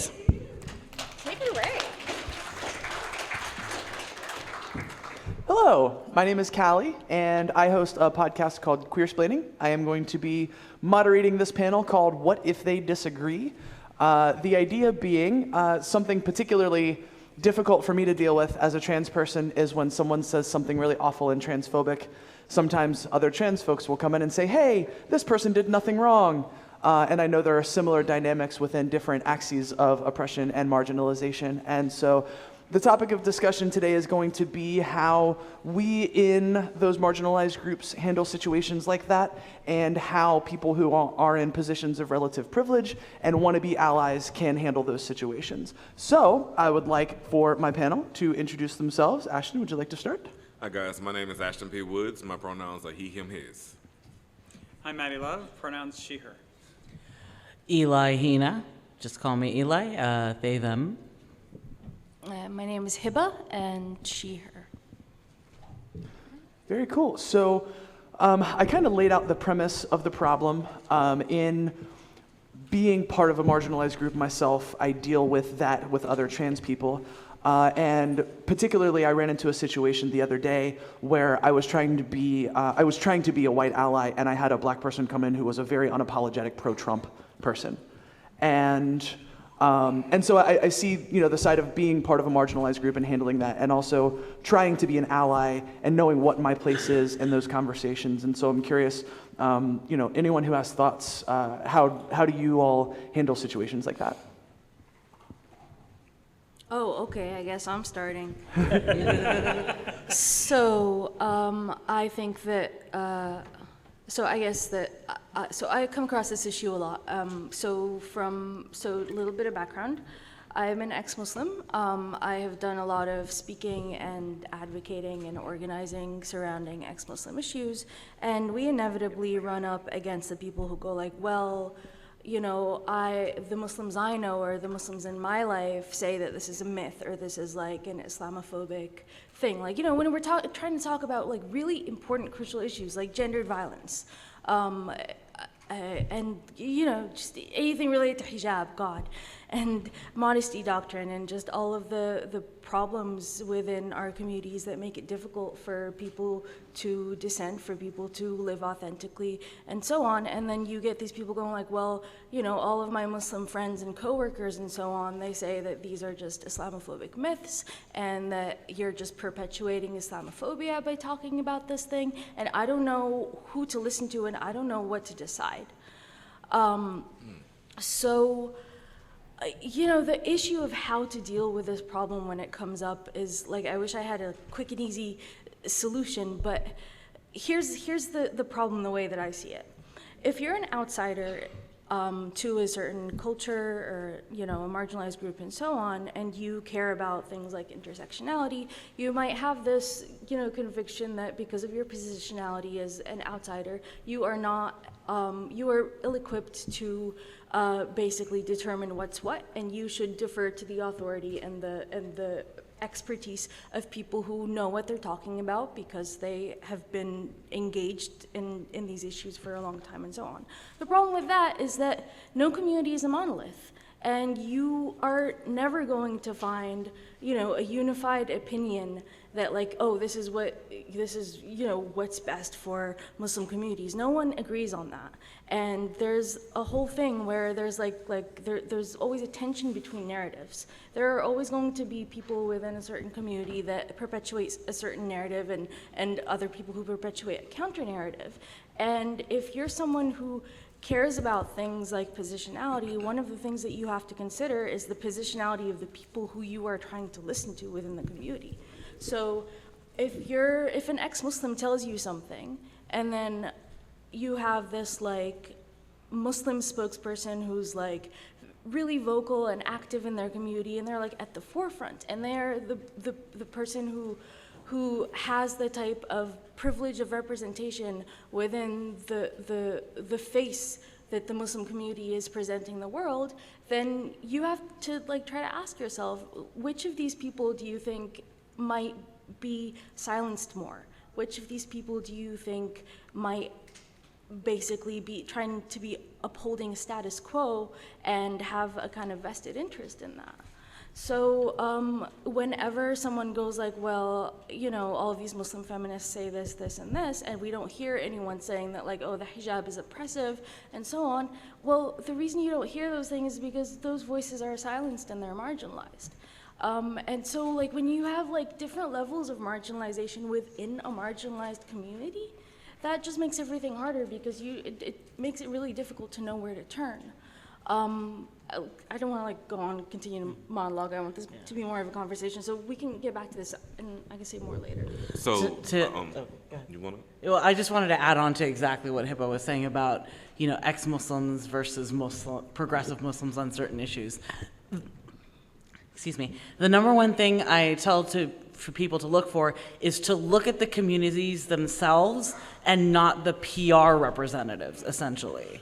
So you see essentially the person who is charismatic, usually attractive in some way, well, you know, has educational privilege, who is sort of called upon to be the spokesperson for Muslims, and they'll say things like, oh, no, we don't have a problem with LGBTQ people. Go to their mosques and see if you see any out LGBTQ people. You probably won't meet any. But they'll invite white gay guys to come have iftar with them. So that's the difference you see. They're playing a certain role for outsiders to accept them. And in times like this, you can see why they might. You know, I don't necessarily blame them too much for trying to play the game and try to be more accepted by what they see as more mainstream American society. But look at their own children. Look at their own communities, and are they as accepting, as progressive, as liberal? You know, there are mosques that I have personally attended, you know, in the past where they would say, oh, we don't have a problem with gay people. We don't believe they should be put to death. Yet, did I come out to those people when I found out I was queer? Hell no. Hell no, I didn't. So look at how they treat their own versus how sort of the image they present to outsiders. I think that's one way to sort of decode those types of situations. So I make no apologies about what I'm about to say. Blackness in and of itself is not a monolith. So there are black conservative people out there, right? Now, I'm on the left of left. And to be completely honest with you, I make no apologies because I could care less about how they feel. So the person who happens to be a black Trump supporter, I'll start there. They have a right to their opinion. And this is illustrative of the thing that keeps popping up in my mind, acculturation and assimilation. If you don't know what those mean, you should Google them because I'm not going to help you today. The issue at hand is there are people out there who feel like they should buy into what white men describe or prescribe as societal standards. And the people who the best way to put this is, without calling them the C word, the OON, not the other one, is just this. Some folks conflate financial privilege with making the American dream. Some folks conflate that with pulling up the bootstraps. But at the end of the day, your Ben Carsons of the world, your Clarence Thomases of the world, they're detrimental to people who look like me and you, because they're going to make decisions, even though they've assimilated to you to make you comfortable in your skin, if you happen to be white and you fall along those lines. That is a danger to all of us. So the way that I address it is I don't spend my labor on people who already have their minds made up. I focus on the people who need the help, whether they be conservative or not, because at the end of the day, the humanity behind the politics is what really matters. And as I stated in my talk Friday night, we are in a critical situation right now where we can't be worrying about frivolous shit. And if that black Trump supporter wants to invalidate your transness and they want to invalidate someone else's transness, that sounds like they've co-signed with Donald Trump. And at the end of the day, be unafraid to dismiss those people if they're in your family, if they're in your friendships, in your circles, in any other place. It might hurt, but be unafraid to let those people go. Be unafraid to take a stand and say, this is who the hell I am, and if you don't like it, you can kiss my entire black ass. Maddie, thoughts? I mean, we've run into trans people that are for Trump, as like just white trans people too. Mm-hmm. I I've to the point where most of my interactions with those people are on Facebook and social media. And I have no problems with just blocking them because when I was a Christian, I was told, there's a Bible verse like, don't throw your pearls before swine. It's like, I'm not going to waste my time trying to get to somebody, like you said, that's already made up their mind. If I'm going to argue with somebody on Facebook, I want it to be in public, and I want the people around that are on the fence. But sis, did you say you was trans? Yeah. If you're going to argue with somebody about your existence, you make sure they pay you. I'm usually arguing with, if I'm going to argue with somebody, the payment is to reach the people around that are looking in on that conversation, and those are the people I'm trying to reach. I don't care about that other person at that point, because like you said, they've already made up their mind. Yeah. The line that I always try to walk is that, if I'm, as a white person in a space with other white people trying to advocate for racial justice, and, people like, well, they bring up the black friend, right? And that's a trap because I listen to what Ashton has to say, and they can point right back at me and say, well, you're doing the black friend thing too, right? And in some ways, being able to walk away is a privilege, right? Being able to exit those spaces and not have those conversations is an exercise of privilege. And I want to make sure that I engage in the conversations in a way that helps, but I also don't just want to run away because it's uncomfortable. And so for me, it's trying to find the balance in that line there, because I want to advance that work. I want to use the privilege that I have to advance the cause. I don't want to do damage. I want to help, and I don't want to just walk away because it's uncomfortable. And I think because of societal programming and whiteness, there's a lot there that clouds judgment in our cultural programming there. And so thinking how to walk that line is what I'm, for example, I gave a talk once about trans issues, and I mentioned that black trans women experience the disproportionate level of violence, and basically every bad thing that happens to trans people happens worse to black trans women. And we know that economic disparities exist because racism, right? And someone during the Q&A said, well, I don't think that's true. And that puts me in the position of, I'm on stage and I'm going to argue with a black person about racism. As a white person, I'm not going to do that. I don't feel like that's my place. And so I just said, okay, and then I had a conversation with him later. And so, for those of us who are trying to be advocates, what are your thoughts on how to handle situations like that? Anyone on the panel? So, just the ballpark shot. At the same time, this is not an out. At the same time, this is not an out for you or any person who is non-black, for that matter. Because we also have to talk about non-black POC in that situation too, because racism and anti-blackness exist in those communities as well. And if you are someone who is an accomplice or a comrade, you also have to take and measure the fact, and like I said, this is not an out, the battles that you pick. No one's saying that, yeah, you should just walk away, but you should also be protecting yourself because you are still a trans person. And while you may not be along the lines of a black trans woman who is most likely to be murdered before the age of 30, be unemployed, there are still trans people in general who still are in danger. There are still trans people who still need to be able to go home and actually be able to sleep. And sometimes I think that, yes, the fine line is this. No, you don't argue with black people about racism, but what you can do is send them, like you did, talk to them and give them resources and people to talk to who look like them to give them that information. But there comes a point when someone says that in 2019, that I have a visceral reaction to that regardless of how you look. If you say you don't believe someone's experience, it sounds to me like you are coming from academia and you are treating someone's lived experience as anecdotal. And in that instance, you no longer exist to me. The issue is this: we have choices to make. We have to decide to help the people who need it instead of arguing with the people who have no power except for the fact of the vitriol and maybe any physical harm they might cause us. We have to start educating people and talking to the people who are in the movable middle and on the left, and maybe even some people on the right who are more willing and malleable to listen to us and say, listen, you know what? I don't agree with who you are, but I see this as true and I don't like it. And we'll work on it together to fix it. But at the same time, it's also not your burden to take the responsibility to argue with someone about issues of transness, because regardless of whether the person was black, They invalidated your gender identity, and that is not right. Other thoughts?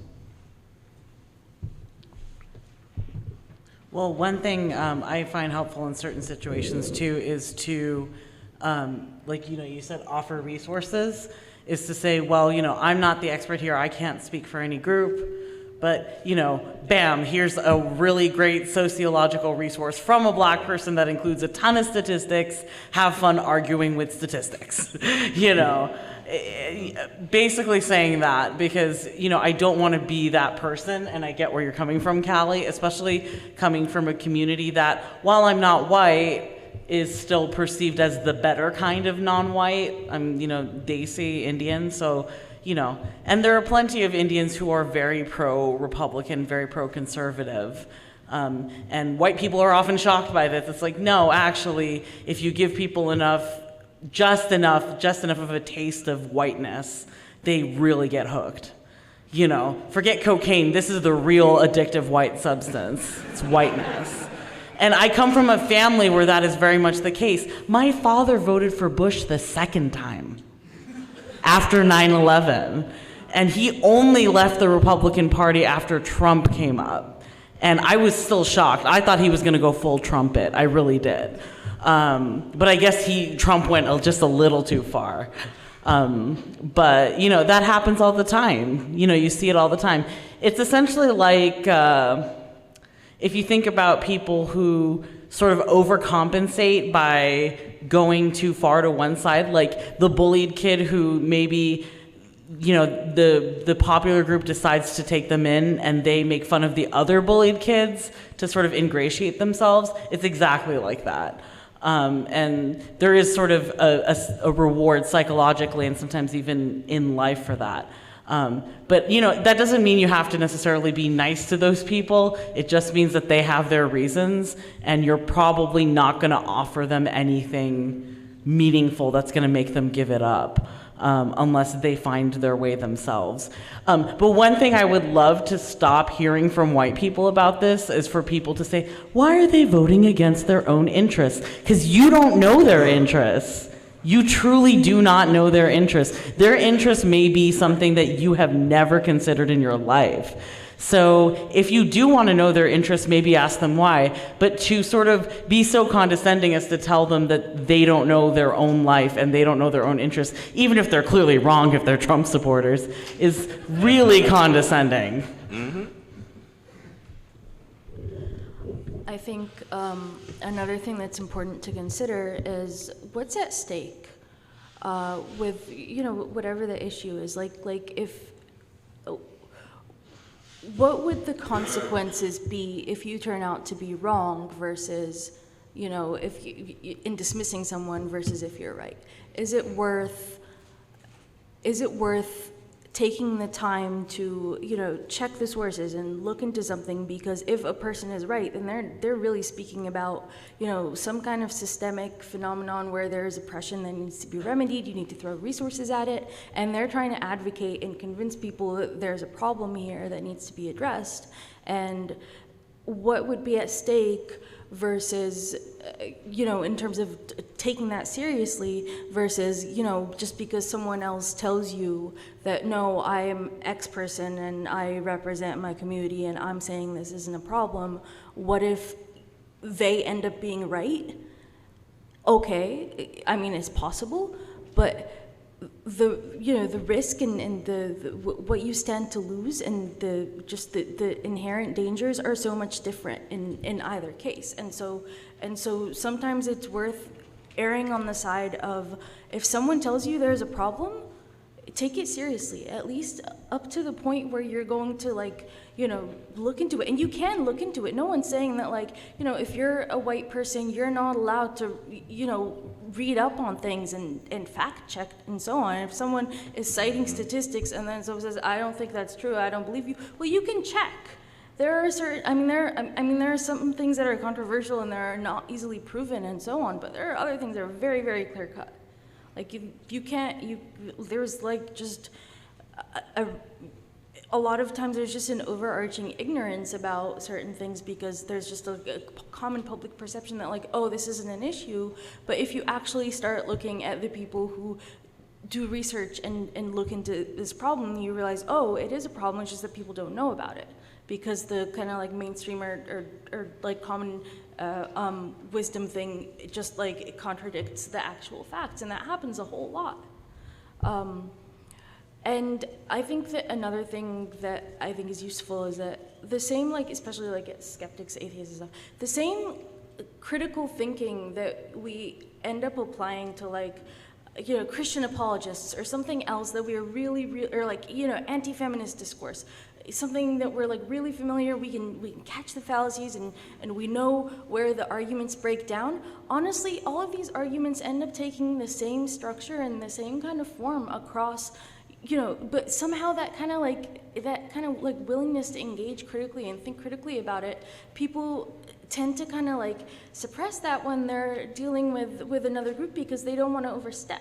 And I think it's a very admirable impulse, but it can also be very harmful if you use that as an excuse to disengage.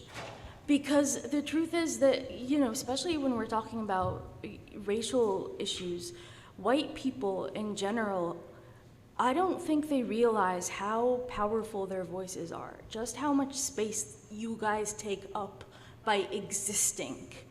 Everything that you say is elevated in a way that, like, you know, so many people of color have to work and struggle and strive to get even like a tiny bit of that representation and the impact that it has, which is why, you know, Dawkins writes a book and suddenly he is like the freaking godfather of atheism, and there is I mean, for everything that you can say about the God delusion and how many lives it has changed, there is nothing that is so original in his arguments that have not been said by other thinkers and so on. And there are so many different people whose voices are essential and need to be heard, but no one hears them just because they don't have the same de facto visibility as white people, especially white academics, especially white men. And you really have to, like, I know it's a very, very uncomfortable realization, but as a white person, you have to really realize just how much space your voice takes up with just what you're choosing to listen to and what you're choosing to elevate and so on. And so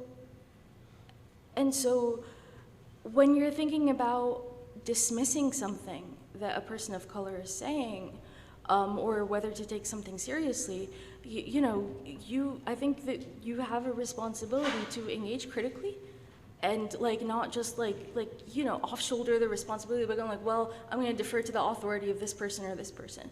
No, think about the arguments and whether they make sense.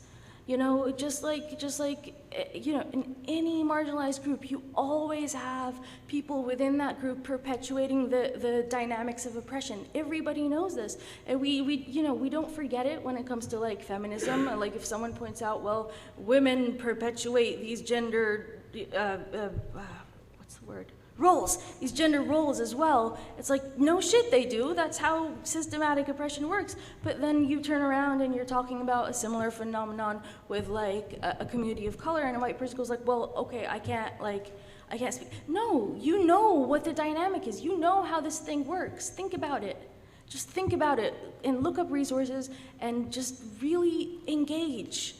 Like this whole thing where like hands off because I am not, because I'm not part of the group, that is not being a good ally. It's the coward's way out. Yeah, there's an expectation real quick to add to that.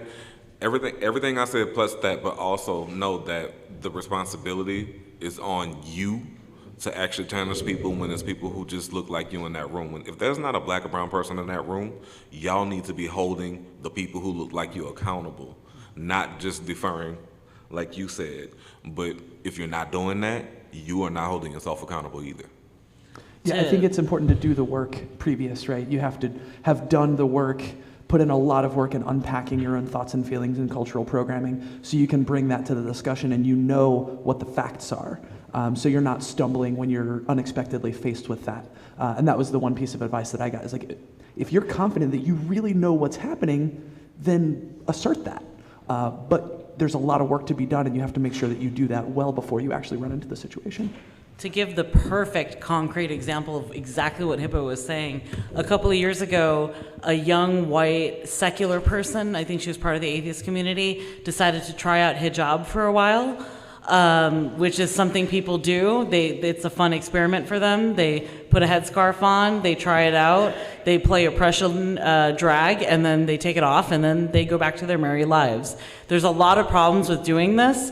But the number one problem I had with her in particular was she was using the words of a young Muslim woman that she was friends with as essentially gospel, to mix religions here. But she was essentially saying that nobody's forced to wear hijab because my Muslim friend said so. Also, my Muslim friend thinks it's great that I'm wearing hijab and all these things. And I had, different feelings about them that I wasn't shy about. And her response was basically to say, oh, well, I can only defer to this one person that I talk to. And she says nobody in her community is forced to wear hijab and nothing. And I said, she's an outspoken advocate for hijab. She's the last person anybody in her community would go to say that they were being forced to wear it. We don't take it seriously when gay conversion camp people have their PR people and they say, oh, well, we don't torture these kids. We just teach them love. We all roll our eyes at them. But somehow when it comes to Islam, suddenly we throw all reason out the window and say, well, let's just listen to the loudest person who, made friends with the right white person, essentially. You can apply that same skepticism you have towards, fundamentalist religion and Christianity also towards Islam. And obviously don't talk over, don't scream about it, don't exoticize it. But at the same time, you can apply that same sort of skill set. And most of us here have that skill set. We know how to look critically at sort of the PR side of religion. I think another important aspect is that if we're going to do this work, we also have to make sure that we're willing to be checked when we screw up, right? And I think, generally speaking, no one would disagree with that. But I think, if you're going into a space and you're going to be an advocate and you're going to apply that skepticism, especially like as a white person, I know I'm going to try that and I'm going to screw it up at some point or another, right? And I also have to be willing for people to come to me and say, hey, you got this wrong, and receive that critique as a gift, because if they were throwing me away, they'd just tell me to go to hell and never talk to me again, right? So I think that's another important thing, is to be, we, especially as white people, we need to be doing this work, but we also need to be willing to be checked, because in a lot of these conversations, I think you kind of get very close to swerving out of your lane, and our whiteness will cause us to do that, I think, regardless of our best intentions, and we need to be aware of that and receive that when checked on it as well. And make sure, if you are going to call yourself an accomplice, an ally, or a comrade, that you do not take and turn this shit and center yourselves. Yes. Because when people tell you that you screwed up, oh, everything is wrong. No, you are what's wrong. Yeah. Because now you're trying to get us to console you. I don't need to console you because you fucked up. I'm telling you what you did. Now fix it. I don't need to hold your hand. It's not my job. I don't have to sit with you every day on the hour. Do not call me after 10 p.m. or before 10 a.m. because you had a question about how something I said rattled your nerves because you needed an apology because you were perceiving that I called you a racist. But innately, all white people are racist until the behavior is unlearned. So if that is your battle, it's not my cross to bear, said the black atheist. Okay? Mm-hmm. And it's not any other person's cross to bear. Not a black person, not a brown person, right? And then you think about the other piece to this equation is this. No one owes you a damn thing. When you walk up to me as a black person, I don't care if you admire me, but when a white person comes to me and says, I want to talk to you about some things, I'm going to turn off. Black people turn off for that because you're demanding space and time from me that I don't owe you. May I talk to you? Can we have a conversation at some point? I'd like to learn some things. If you're not doing that, you're taking up space in that instance as well. So when we correct you on something or give you some advice towards how to handle some things when it's racially driven, listen, internalize, and then go and seek it from other sources as well. Because sometimes when y'all do that, y'all are taking us from community. We don't get paid. We don't collect a check every 2 weeks on a salary benefit. We walk the streets, we bleed, we go to jail, and nobody has our backs except for our community, and we are all languishing while you sit here in comfort.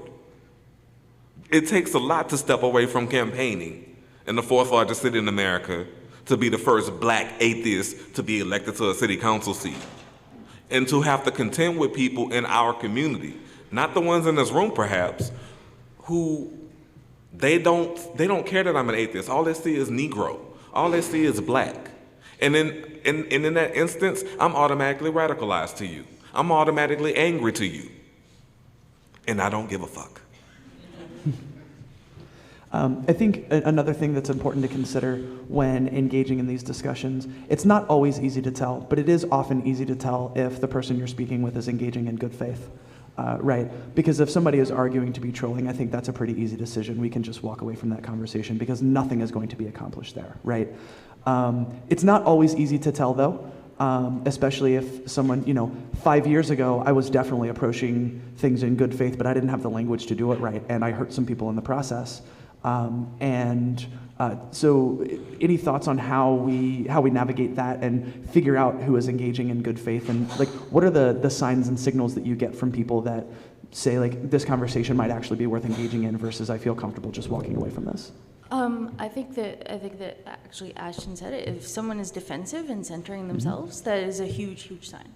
So to go back to the example that Eli gave, so this person like wore hijab for like a week and walked around it so she could like feel what it's like to be like in how you're treated, like as if all the thousands of ways hijab affects your life you could actually like experience it if you like actually just put it on your head and walk around for a week. It was so insulting, but she like made this blog about it and like it was hosted on one of the atheist channels on the Pathos or Free Thought Blogs or one of them? Yeah, on Pathos, yeah.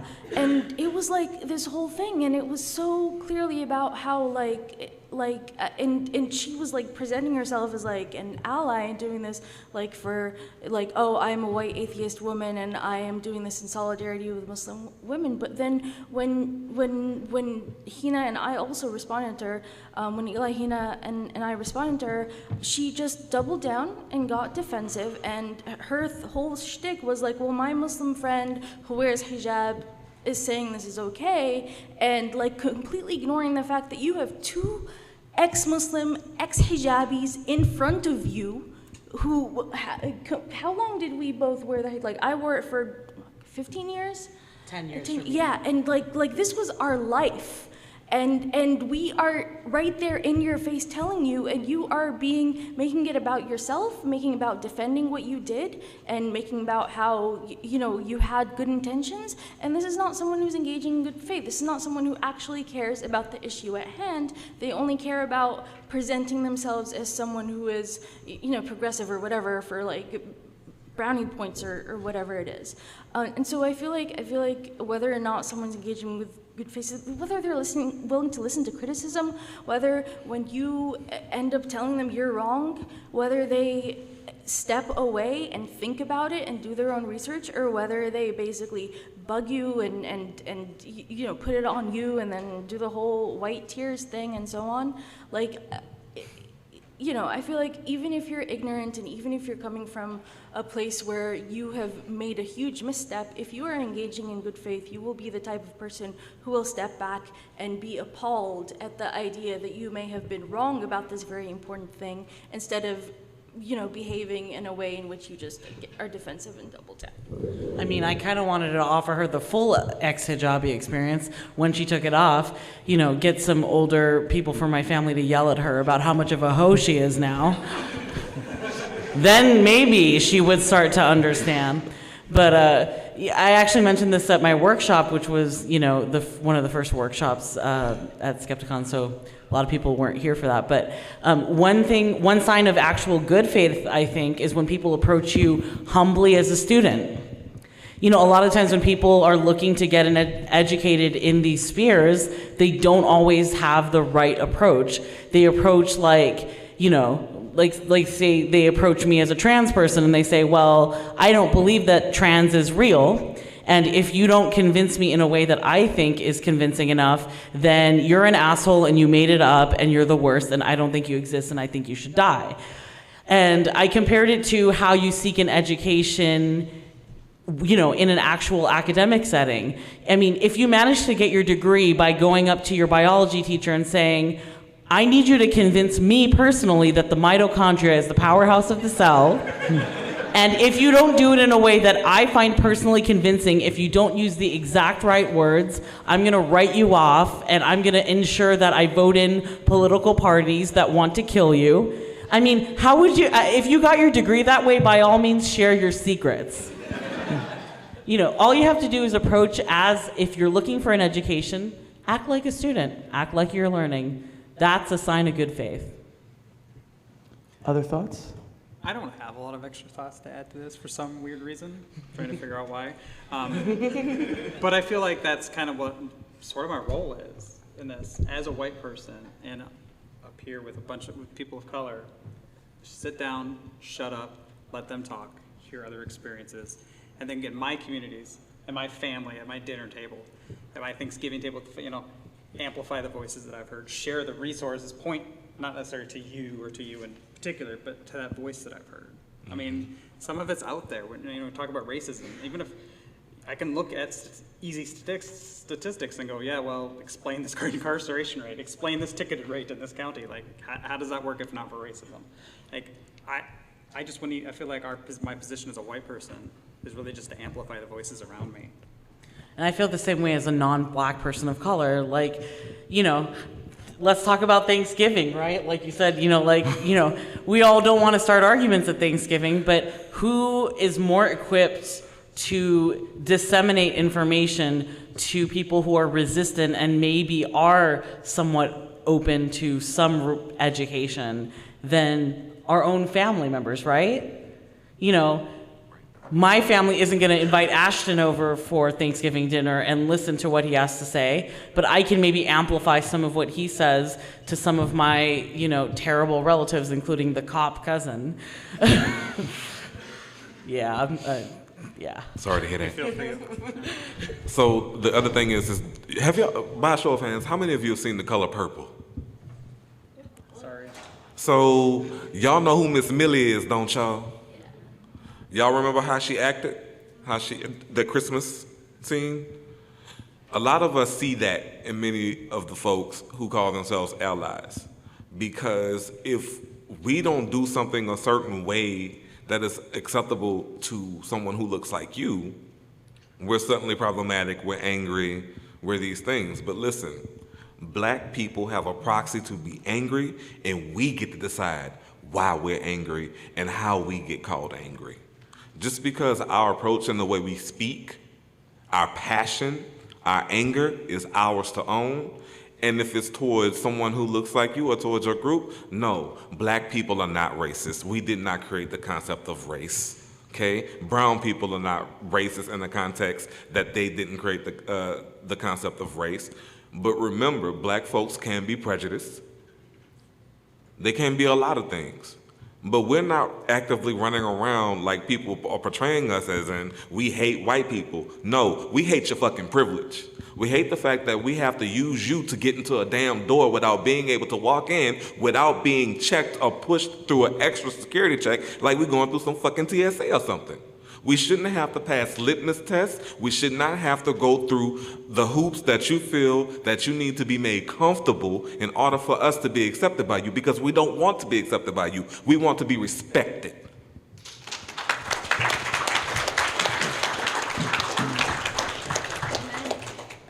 I've seen something similar, obviously not to the same degree, like in the trans community, where there'll be somebody who's very outspoken for their trans rights, and I'll hear say, well, yeah, but they're turning me off. Right. It's women like this, like me, like Marissa was on here. Like, that's why Trump's going to get reelected. It's because of people like you that are so outspoken. You're hurting your own cause. Yeah, and it's like, no, fuck you. Like, Yeah. Like, if I'm not out here saying something, it's not going to get said. If I'm not out here projecting my, the trans narrative as I see it, it's not going to get heard. My story isn't going to get told if I'm not telling it. Every time I hear somebody says that, especially if they're a white woman, I hear 53%, 53%, 53%, Yep. 53%, 53%. What does that mean? Everybody know what that means? All right. Do I need to say anything else? Nope. I think that with this thing in particular, history is on our side. And none, like, if you want, like, if you really want to have someone actually, like, arguing with you that this is not the way to get things done and you're just going to alienate people, no. There is no other way to get things done. Nothing has ever changed in the history of humanity without people being, riling and raising hell against the status quo, being loud, being obnoxious, being too angry, being inappropriate, and all that means is inconvenient. You're just inconvenient for the people who are comfortable in their position and don't want anything to change. And there is no way to enact change unless you actually stand up and you are vocally different and you are unapologetic about it. So the whole thing where, respectability politics, you're not going to get anywhere unless you basically toe this line. No, we have to cross the line if we want to get anywhere. Yep. And I think, and I've had it argued to me many times because if you couldn't tell, I'm a little abrasive maybe.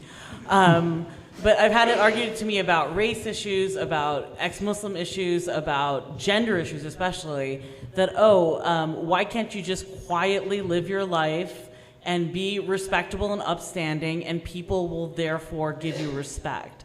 And to me, that's so ahistorical because there have been trans people throughout history. There have been strong women throughout history. There have been people who have defected from religion throughout history who did lead quiet, strong lives. But we didn't see the progress that we need because of it. They just sort of quietly died. And that's why people like me, who, for example, come out as, trans or queer, we feel alone at first. And it's because their lives were so quiet and sometimes were even deliberately erased by history. That's how we end up feeling so alone.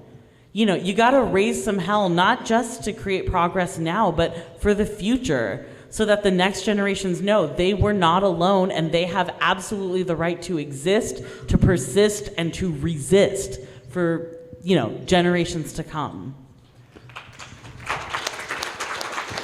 Well, and I think there's a lot to unpack there too, and lots of us don't have the option to do that. If we deeply, deeply wanted to just live a quote unquote normal life and kind of fade into the background, there are lots of us who wouldn't be able to do that if we wanted to. And so the answer to the question when someone says why don't you do this? Because people like you won't let me. So obviously we could continue this discussion for weeks if we had the time, but we are coming up on time. I want to thank all of you for your insights and your perspectives. If you have any parting thoughts on the subject, things that maybe you think are very important to say, but maybe we hadn't had the chance to get across yet, and also if you have a blog, podcast, political campaign you want to plug before we get off stage, please do so we can start at this end with Ashton. So the first thing that I would recommend you do is, if you think you don't know anybody that's trans, you do. I expect each and every one of you to take the responsibility to support a trans member of your community because you don't know how much they need you right now. Support someone that's LGBTQIA in general. You don't know how much they need you right now. Support the people who are on the margins and on the fringes who need the voice, and you open the door and you bring them in and let them speak for themselves. You provide them the resources that they need. And I said something before.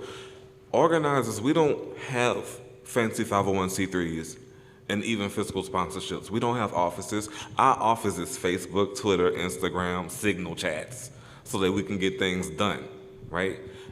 The best work has always been on the fly, and has always been with coalition building. And I think that in the atheist community and the secular community in general, we need to be coalition building, and we need to be building partnerships to make sure that we can change these laws, these policies, and make things easier for folks, and be just a little bit more apt to listen to people when they're talking to you and telling you, this is hurting me. Don't invalidate our existence. I'm going to direct you to my website, www.ashtonpwoods4houston, FOR4houston.com. Visit, check out my platform, donate if you want to, but understand that people like us, these are the people at the panel right now, and some of the people in this room should be the ones running for office, because we're the ones that are fearless, and we need you to have our back. I'd say pretty much what I'd said before. If you're white, or if you just have straight privilege, use that privilege. Talk to people around you. Don't be afraid to, especially like the white atheist community that has a lot of power, has a lot of money, has a lot of fans. Push back against that and say, no, your voices aren't the most important ones in the room. I know that big names that are famous, but push back against them. Draw a line in the sand and say, this is not, yes, I am outraged, but like, I don't have to deal with this shit anymore. And then if you don't think that you know a bigot or a racist in your family, you do. Because there's that institutional racism of Netherlands where they don't understand maybe their privilege. Maybe they think they're not racist. Try to educate them and just like, hey, listen to the voices up here. Yeah, I don't have any parting thought to add to that, but I guess I do have a quick plug. So the shirt I'm wearing, which is hilarious if you know anything about Islam, it's from Free Thoughts, Free Hearts, Free Minds Project. Their website is on the back of it, so I'm just going to turn around. freeheartsfreeminds.com. Yes. They support ex-Muslims who are trying to get to a safer place, because a lot of them are in situations or countries or families where they can't be themselves and they're not safe. So they have a Patreon, and this is one of the rewards for the Patreon. So definitely throw your support there if you can. I don't really need support as much anymore. I have a salaried job now for once. But yes, help people who need help there. And I blog at The Orbit, and my blog for now is called Heinous Dealings. So. I don't have anything like me to plug because I don't do much activism anymore, but if you can support the ex-Muslims of North America, please do. Literally the only ex-Muslim nonprofit that basically provides support, community support and help to people who are in dire situations, and so many lives have been saved, and it honestly boils down to the funding. So if you can spare a few bucks, please go to xmna.org, I think, or I think it's it's something like that. The website keeps changing. But ex-Muslim North America, please donate. All of the money goes to supporting ex-Muslims in need, all of it. And also do what you can within your community. You don't have to change the world, you know? Just if you can just be the person who stands up when you see people saying fucked up shit in your family, in your school, in your, you know, in your workplace, if you can afford to, then do it, because a lot of people can't afford to speak, and it is when those of us who can, when we come out and we actually put this stuff out there, it really makes so much of a difference for all the people who are closeted and invisible and feel like they have no one in their corner. And even if it feels like what you do doesn't make a difference, a lot of the times because you don't see the way that it affects people. And just, you know, keep in mind that your voice can be powerful, and you don't have to change the world, but you can help by changing a few lives. Thank you all.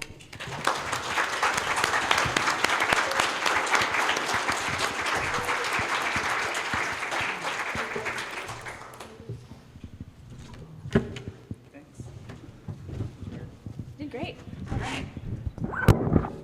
All right.